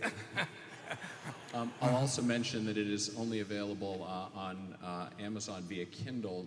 The only hard copies in the world in English that I'm aware of are available downstairs, so that will create quite a run on the book, I think. We will raise the price.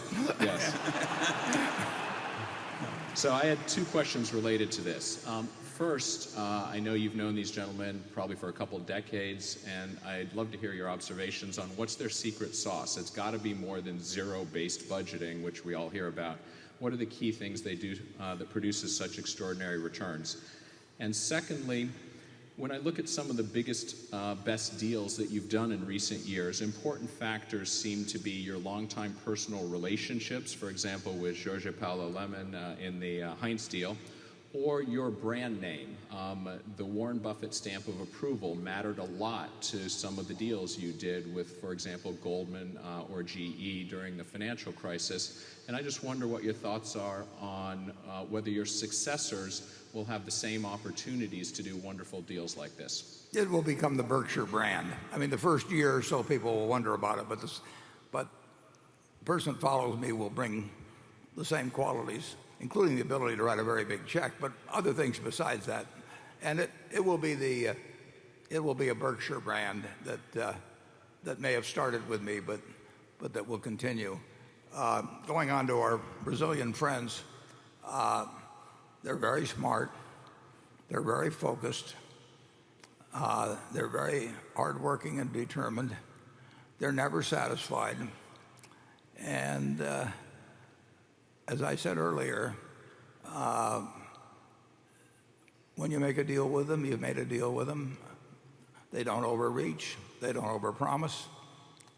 They've got a lot of good qualities. And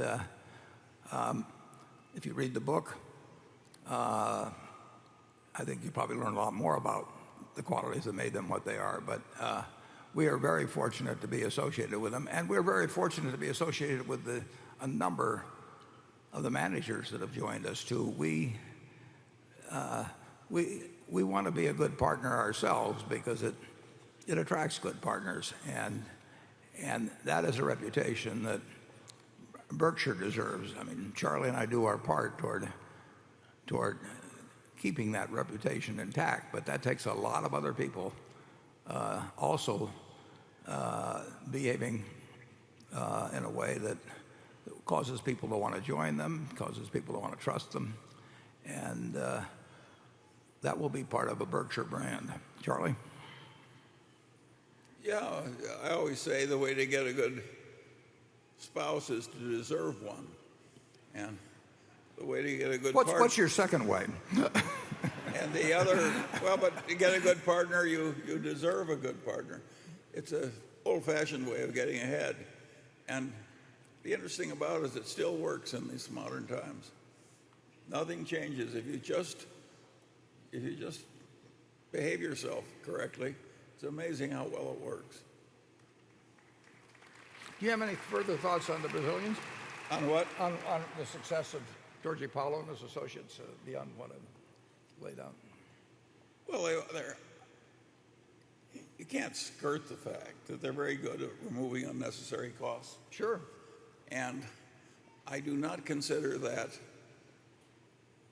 in any way immoral or wrong or something. No, none the least. I think removing unnecessary costs is a service to civilization. And I think it should be done with some, what do I call it, mercy, really. Sensitivity. Sensitivity, but I don't think it's good for our system to have a lot of make work and what have you. If it was, we'd love government, right? Yeah, and so generally speaking, I think they're an interesting example to all of us. Yeah, we're learning from them. Everybody is. Okay. Some reluctantly. Okay, station one. Hi, Warren. Hi, Charlie. My name is Walter Chang, and I came from Taiwan for this meeting. 7 years ago, I named my firstborn son after you, Warren. So the second one hasn't come yet. How's he doing? He's doing great. Okay. So he says hi. He always says Warren Buffalo. So, sorry. Sorry about that. I've been called worse. My question is for both of you. We wish you continued good health. And when both of you break Mrs. B's record of working to 103 years old, that will be 20 years from now. If Berkshire breaks that record and basically doubles over the next 10 years and doubles again, it will have a market cap of $1.2 trillion. What do you think Berkshire will look like at that time? And can you get there sooner? We may have to. Your original hypothesis may not hold up. I do plan on writing about that next year, but there's no question that at some point we will have more cash than we can intelligently deploy, and then in the business. And then the question is, what do we do with the excess? And that will depend on circumstances at the time. I mean, if the stock can be bought in at a price that makes sense for continuing shareholders, in other words, that their value is enhanced by the repurchase, if I were around at that time, I would probably be very aggressive about repurchasing shares. But who knows what the circumstances will be? Who knows what the tax law will be? What I do know is that we will have more cash than we can intelligently invest at some point in the future. That's built into what we're doing, and I hope that isn't real soon, and I don't think it probably will be. But it's not on a distant horizon. I mean, the numbers are getting up to where we will not be able to deploy intelligently everything that's coming in. But then we can deploy it. May be that we can deploy it very intelligently in repurchase of shares. Who knows what the circumstances will be? All I can tell you is that whatever is done will be done in the interest of the shareholder. That is what every decision starts from that principle. Charlie? It's not a tragedy to succeed so much that future returns go down. That's success. That's winning.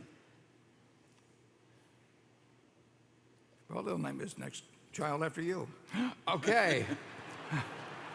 Station two. Afternoon. My name is Michael Sondag, and I'm from Washington, D.C. My question's about the sharing economy. What larger implications do you expect companies like Uber and Airbnb to have on their sectors, and do you think this business model is here to stay? Well, they're obviously trying to disrupt some other businesses, and those businesses will fight back in competitive ways, and they may try to fight back through legislation. When anybody is threatened or any business is threatened, it tries to fight back. If you go back to when State Farm came on the scene in 1921, or 20 or whenever it was, the agency system was sacrosanct in terms of insurance. It had been around forever, and the big companies were in Hartford or New York, and they fought over having the number one agency in town. So if you came to Omaha and you were Travelers or Aetna or whomever it might be, your objective was to get the agent, and the policyholder really wasn't being thought about. And then State Farm came along, and they had a better mousetrap, and then Geico came along with a better mousetrap yet. And so the industries originally, the insurance companies fought back in a lot of ways, but one of the ways they tried to do it was to insist on various state laws involving what agents could do and what could not be done in insurance without agents and all that. That's standard. And you'll see that, and in the end, the better mousetrap usually wins. But the people with the second or third best mousetrap will try to keep that from happening. The ones you name, I don't know anything about. I mean, I know what they do, but I don't know their specific prospects, which is why we kind of stay away from that sort of thing, because we know there'll be change, and we don't know who the winners will be. And we try to stick with businesses where we know the winners. We know that our energy companies, that our railroad, a lot of our businesses are very, very, very likely to be winners.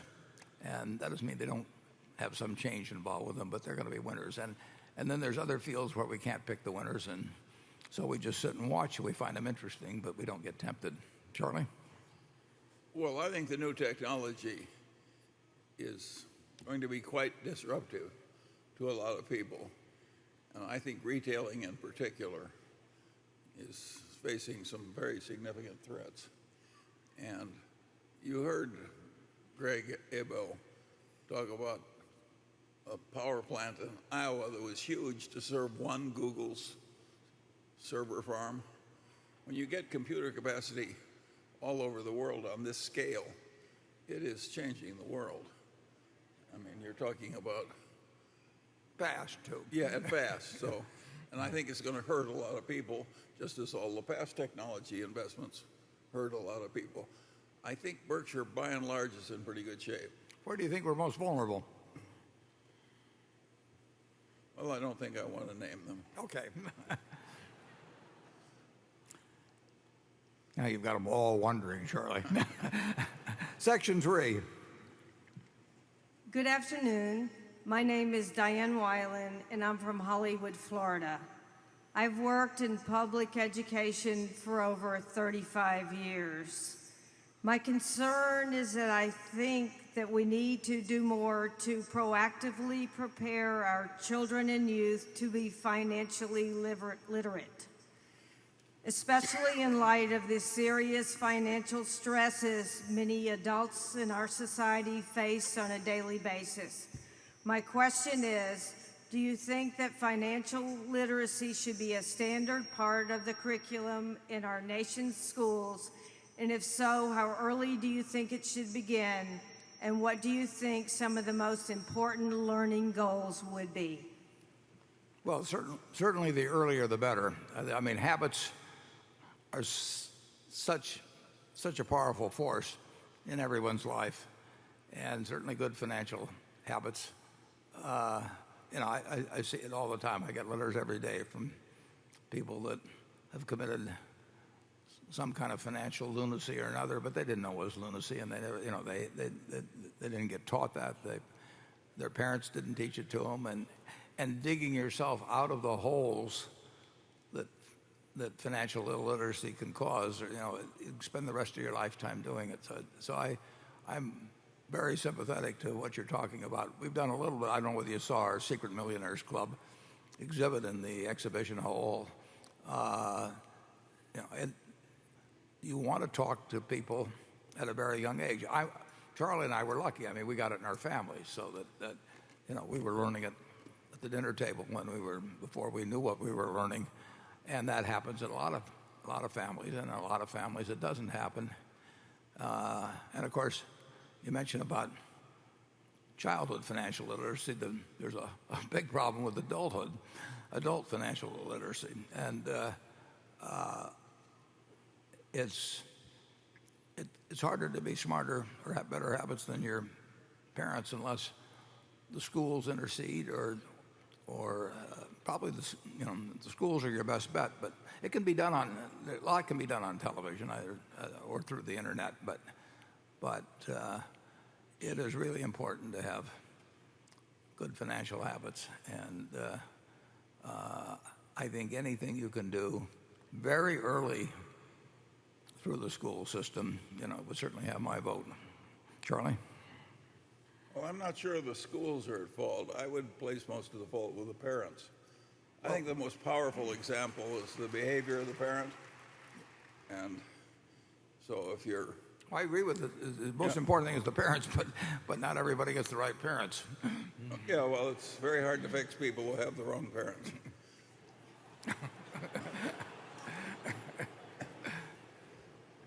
Well, let's just say you had the job of fixing people that had the wrong parents. What would you do about it?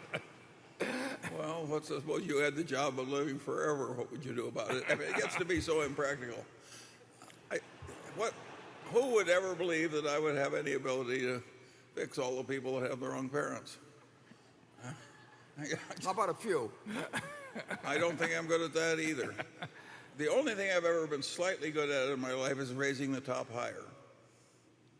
It's just that they left the talent out of me. I don't scorn it. I think it's a noble work. I'm no good at it.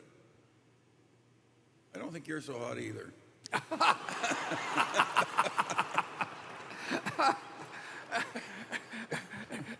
If he had been in public, it'd have been stronger. Stop by our Secret Millionaires Club, though, and may get some ideas. By the way, the main troubles with education in this field are probably not in the grade schools. They're probably in the colleges. There's a lot of asininity taught in the finance courses at the major universities, and even the departments of economics have much wrong with them. So if you really want to start fixing the world, you shouldn't assume that when it gets highfalutin, it's a lot better. Well,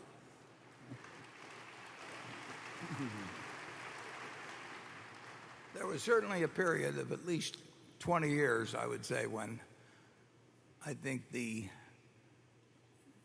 net utility of knowledge given to finance majors was negative in major universities. I think maybe it's getting better now, but it is. Imagine that net utility was negative. It was pluperfect asinine. Yeah. We should use normal English.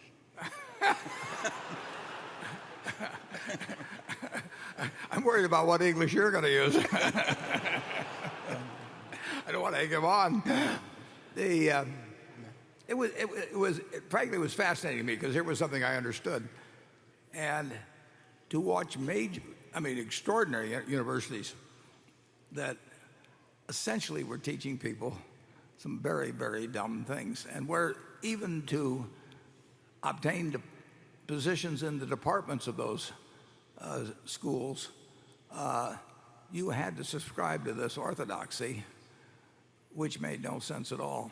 And it got stronger and stronger, and then now it's changing to quite a degree. But it may have soured my feeling on higher education to an unwarranted degree, because that, it may have been particularly bad in the area that I was familiar with, but it was bad. Is my language okay, Charlie? You would have liked academics better if you'd taken physics instead of finance. Yeah, well, I'm glad I didn't. Okay. Area 4. Mr. Buffett and Mr. Munger, first of all, great party last night. I stood there for half an hour and still couldn't get a drink, so great crowd. By the way, this is Shang Shao-Chu from Ottawa, Ontario. My question relates to the age-old question about dividends and also the valuation. I think you guys are penalized by the great success of your enormously successful company. It's huge, so no one knows how to properly evaluate it, and also because of your yardstick you pick, which is not quite fair. Every year I see some of the old shareholders, and they are waiting to get a dividend or using some of the monies to supplement their retirement. I do not feel it's entirely fair for them to. I do not feel it's entirely fair for them to sell their shares. I remember the case study you had in last year's letter to the shareholders. You did a case study comparing issuing dividends or having the shareholders selling their shares directly. Because of the shares are so depressed, I do not feel it's very fair. So I'm wanting to ask, is there a practical way for you to break up the company into 4 logical groups as you report in every year's AGM, and unlock some of the values, and still allow you to allocate the capital freely, please? We would not unlock value. We would lose significant value if we were to break it into 4 companies. There are large advantages in both capital allocation, occasionally in the tax situation. As presently constituted than in any other form that I can conceive of, unless we engaged in something to de-tax the whole place, which we're not going to do, and which would probably be impossible anyway. But even if it's possible, we wouldn't be doing it. But we did have this vote, and it's now time to adjourn, and then we'll come back in a few minutes for the annual meeting. But we did have a vote, and unfortunately, there's not a way to deliver a dividend to a few shareholders and not to others. Whereas there is a way for shareholders to maintain a even greater dollar investment in Berkshire in terms of the underlying assets and still cash out annually some portion of their investment, just like they would with a partnership, and incur fairly little tax in the matter. And I wrote about that last year, and you've read that. But there is no advantage to breaking Berkshire into pieces. It would be a terrible mistake. Charlie? Well, generally, I think that you're not being deprived when the stock goes from 100 to 200 and you didn't get a dividend that year. Yeah. Well, it isn't going to go up every year, though. I mean, it's going to go 2 years or whatever it was. Yeah. No, we had, by a 45-to-1 vote, we had people, which actually surprised me, we had people say that they preferred the present policy to a change in that policy. So it would be a big mistake to change. And with that, we will end the Q&A session. We'll be back in about 10 or so minutes, and we'll have an annual meeting. Thank you.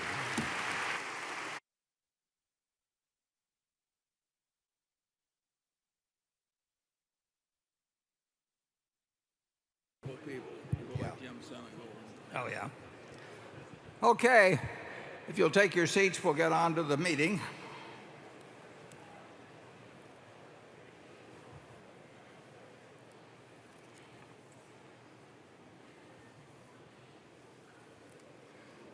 Okay, I have a script here that I'll read from and make sure everything's proper. The meeting will now come to order. I'm Warren Buffett, Chairman of the Board of Directors of the company, and I welcome you to the 2014 Annual Meeting of Shareholders. This morning, I introduced the Berkshire Hathaway directors that are present. Also with us today are partners in the firm of Deloitte & Touche, our auditors. They are available to respond to appropriate questions you might have concerning their firm's audit of the accounts of Berkshire. Sharon Heck is Secretary of Berkshire Hathaway. She will make a written record of the proceedings. Becky Amick has been appointed Inspector of Elections at this meeting. She will certify that the count of votes cast in the election for directors and the motion to be voted upon at the meeting. The named proxy holders for this meeting are Walter Scott and Mark Hamburg. Does the Secretary have a report of the number of Berkshire shares outstanding entitled to vote and represented at the meeting? Yes, I do. As indicated in the proxy statement that accompanied the notice of this meeting that was sent to all shareholders of record on March 5th, 2014, there were 857,848 shares of Class A Berkshire Hathaway common stock outstanding, with each share entitled to 1 vote on motions considered at this meeting, and 1,179,267,338 shares of Class B Berkshire Hathaway common stock outstanding, with each share entitled to 1/10,000th of 1 vote on motions considered at this meeting. Of that number, 601,494 Class A shares and 682,365,7 717 Class B shares are represented at this meeting by proxies returned through Thursday evening, May 1st. Thank you. That number represents a quorum, and we will therefore directly proceed with the meeting. First order of business will be a reading of the minutes of the last meeting of shareholders.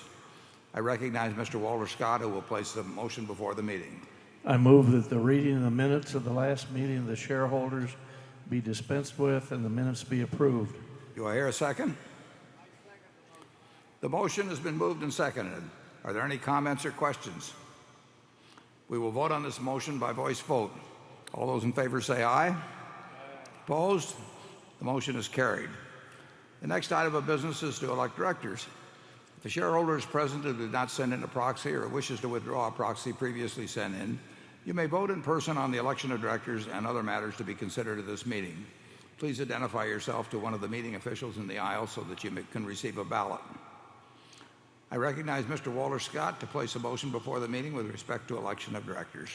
I move that Warren Buffett, Charles Munger, Howard Buffett, Stephen Burke, Susan Decker, William Gates, David Gottesman, Charlotte Guyman, Don Keogh, Thomas Murphy, Ronald Olson, Walter Scott, and Merle Whitmer be elected as directors.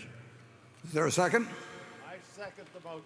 It has been moved and seconded that Warren Buffett, Charles Munger, Howard Buffett, Stephen Burke, Susan Decker, William Gates, David Gottesman, Charlotte Guyman, Don Keogh, Thomas Murphy, Ronald Olson, Walter Scott, and Merle Whitmer be elected as directors.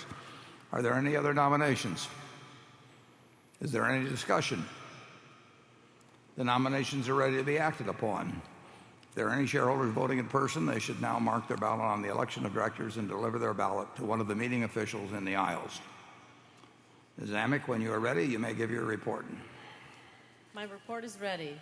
The ballot of the proxy holders in response to proxies that were received through last Thursday evening cast not less than 660,619 votes for each nominee. That number far exceeds a majority of the number of the total votes of all Class A and Class B shares outstanding. The certification required by Delaware law of the precise count of the votes will be given to the Secretary to be placed with the minutes of this meeting. Thank you, Ms. Amick. Warren Buffett, Charles Munger, Howard Buffett, Stephen Burke, Susan Decker, William Gates, David Gottesman, Charlotte Guyman, Don Keogh, Thomas Murphy, Ronald Olson, Walter Scott, and Merle Whitmer have been elected as directors. The next item on the agenda is an advisory vote on the compensation of Berkshire Hathaway's executive officers. I recognize Mr. Walter Scott to place a motion before the meeting on this item.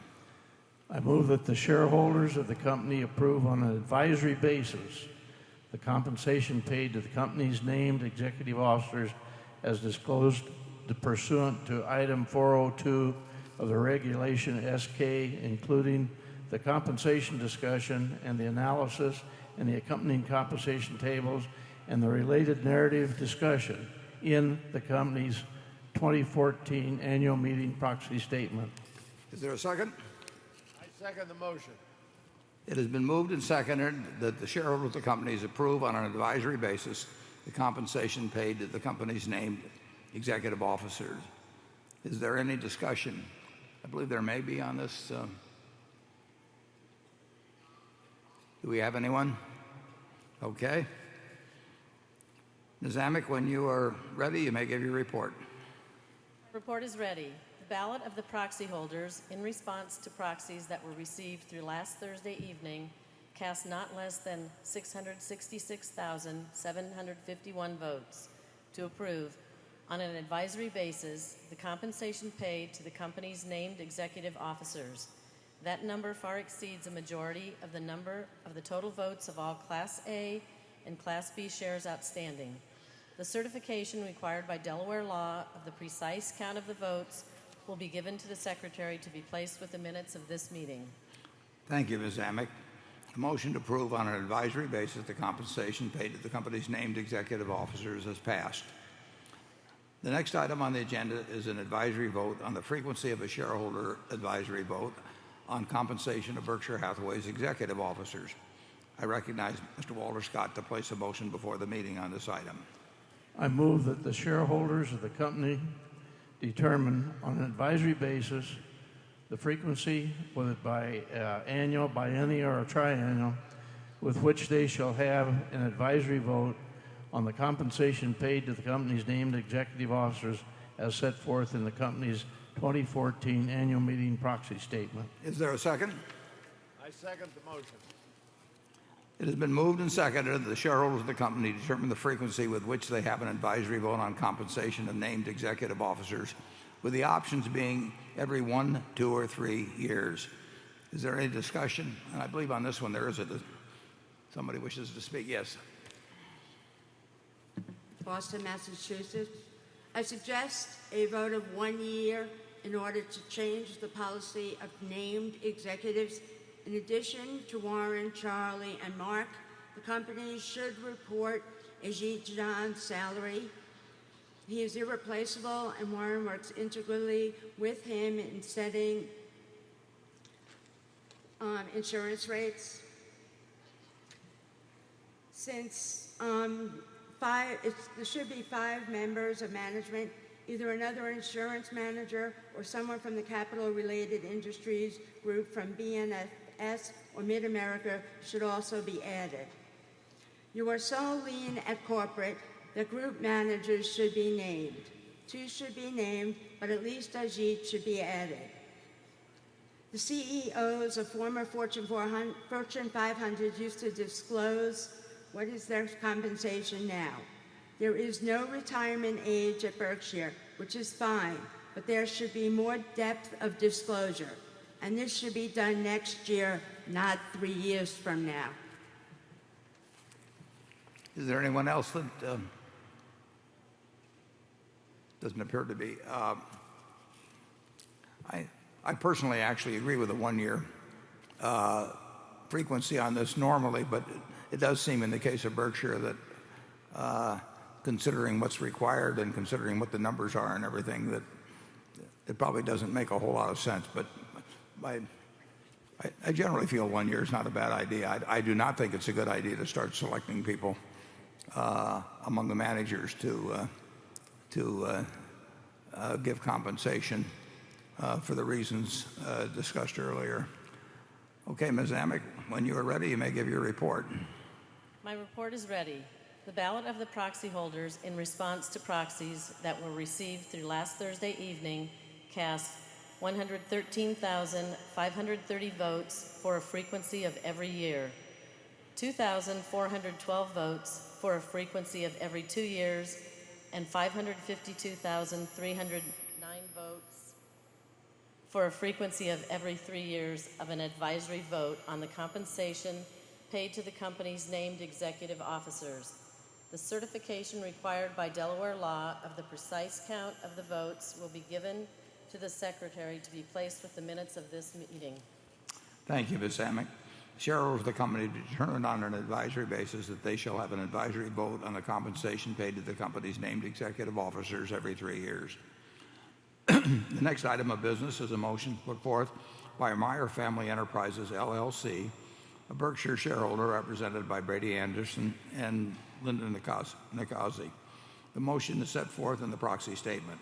The motion directs Berkshire Hathaway to establish quantitative goals for reduction of greenhouse gases and other air emissions at its energy generating holdings and publish a report to shareholders on how it will achieve those goals.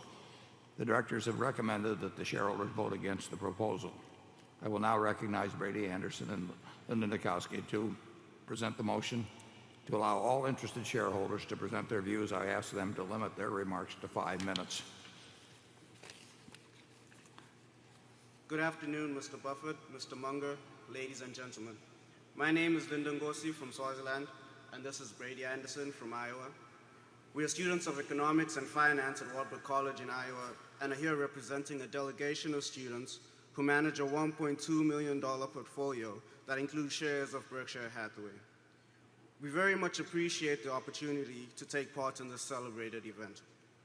We stand to represent Investor Voice, SPC of Seattle, on behalf of the Meyer Family Enterprises to move item 4 on page 12 of the proxy, a proposal that Berkshire establish goals for greenhouse gas reduction at its energy holdings.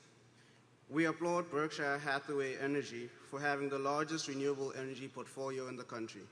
That said, it is also true that BH Energy generates close to half its power by burning coal, which makes BH Energy a huge emitter of greenhouse gas. Given these facts, it would benefit BH Energy to have a carbon reduction plan. 66% of U.S. electric utilities have greenhouse gas reduction goals. Berkshire Hathaway Energy is not among them. Despite stating on its website, we will set challenging goals and assess our ability to continually improve our environmental performance.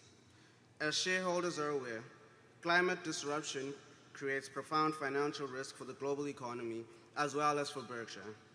The Investor Network on Climate Risk, whose members manage more than $11 trillion, and the Carbon Disclosure Project, representing more than $80 trillion in assets globally, have called on companies to disclose risks related to climate change, as well as to take steps to reduce that risk.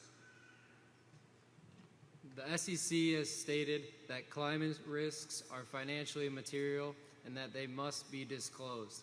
This is because a high carbon approach creates risk, whereas a low carbon approach avoids risk, both now and into the future. Without planning and a set of forward-looking goals, neither management nor investors can truly know where they stand. In addition, Berkshire's core businesses are vulnerable to climate disruption. Why? Because many of the most negative financial impacts of climate disruption are borne by insurance companies. Berkshire's Geico took its single largest loss in history from Superstorm Sandy, a $490 million loss due to claims on more than 46,000 flooded vehicles. Berkshire's reinsurance business is likely to bear significantly more risk from the trends towards increasingly extreme weather. For a time, some portion of these costs may be pushed onto customers in the form of higher premiums. But it is a prudent or sustainable long-term strategy to impose on customers the cost of not planning for the greenhouse gas reductions that climate scientists agree are urgently needed. In summary, hundreds of the world's largest institutional investors, representing trillions of dollars of invested assets, call on companies to set greenhouse gas reduction goals. Such goals are key tools for reducing the profound business risk that climate change creates. More than 2/3 of United States utilities already have such goals, and institutional proxy advisory firms repeatedly recommend voting for goal setting and disclosure of this sort. Therefore, please join us in voting for this common sense proposal, which not only benefits the planet, it will preserve, if not boost, Berkshire profits by avoiding risk. Thank you for this truly amazing opportunity to share our concerns. Okay, and thank you.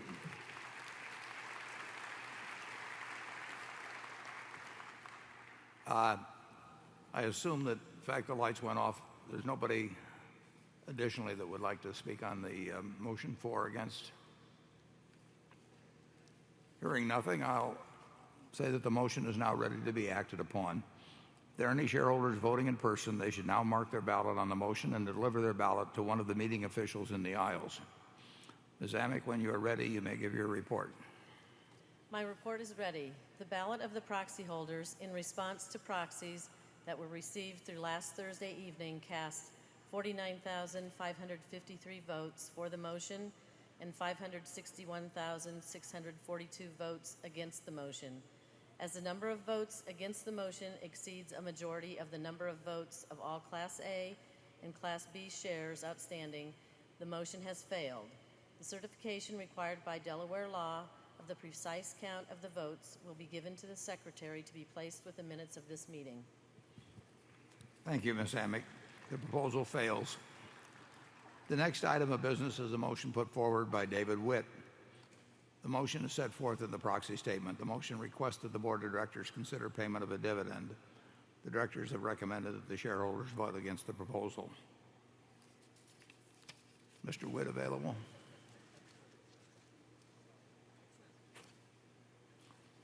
As neither Mr. Witt nor his representative is present to present their proposal for action, the motion fails.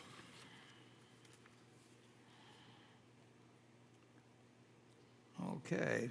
Does anyone have any further business to come before this meeting before we adjourn? If not, I recognize Mr. Scott to place a motion before the meeting. I move that this meeting be adjourned. Is there a second? I second the motion to adjourn. A motion to adjourn has been made and seconded. We will vote by voice. If there's any discussion, if not, all in favor say aye. All opposed say nay. The meeting is adjourned. Thank you.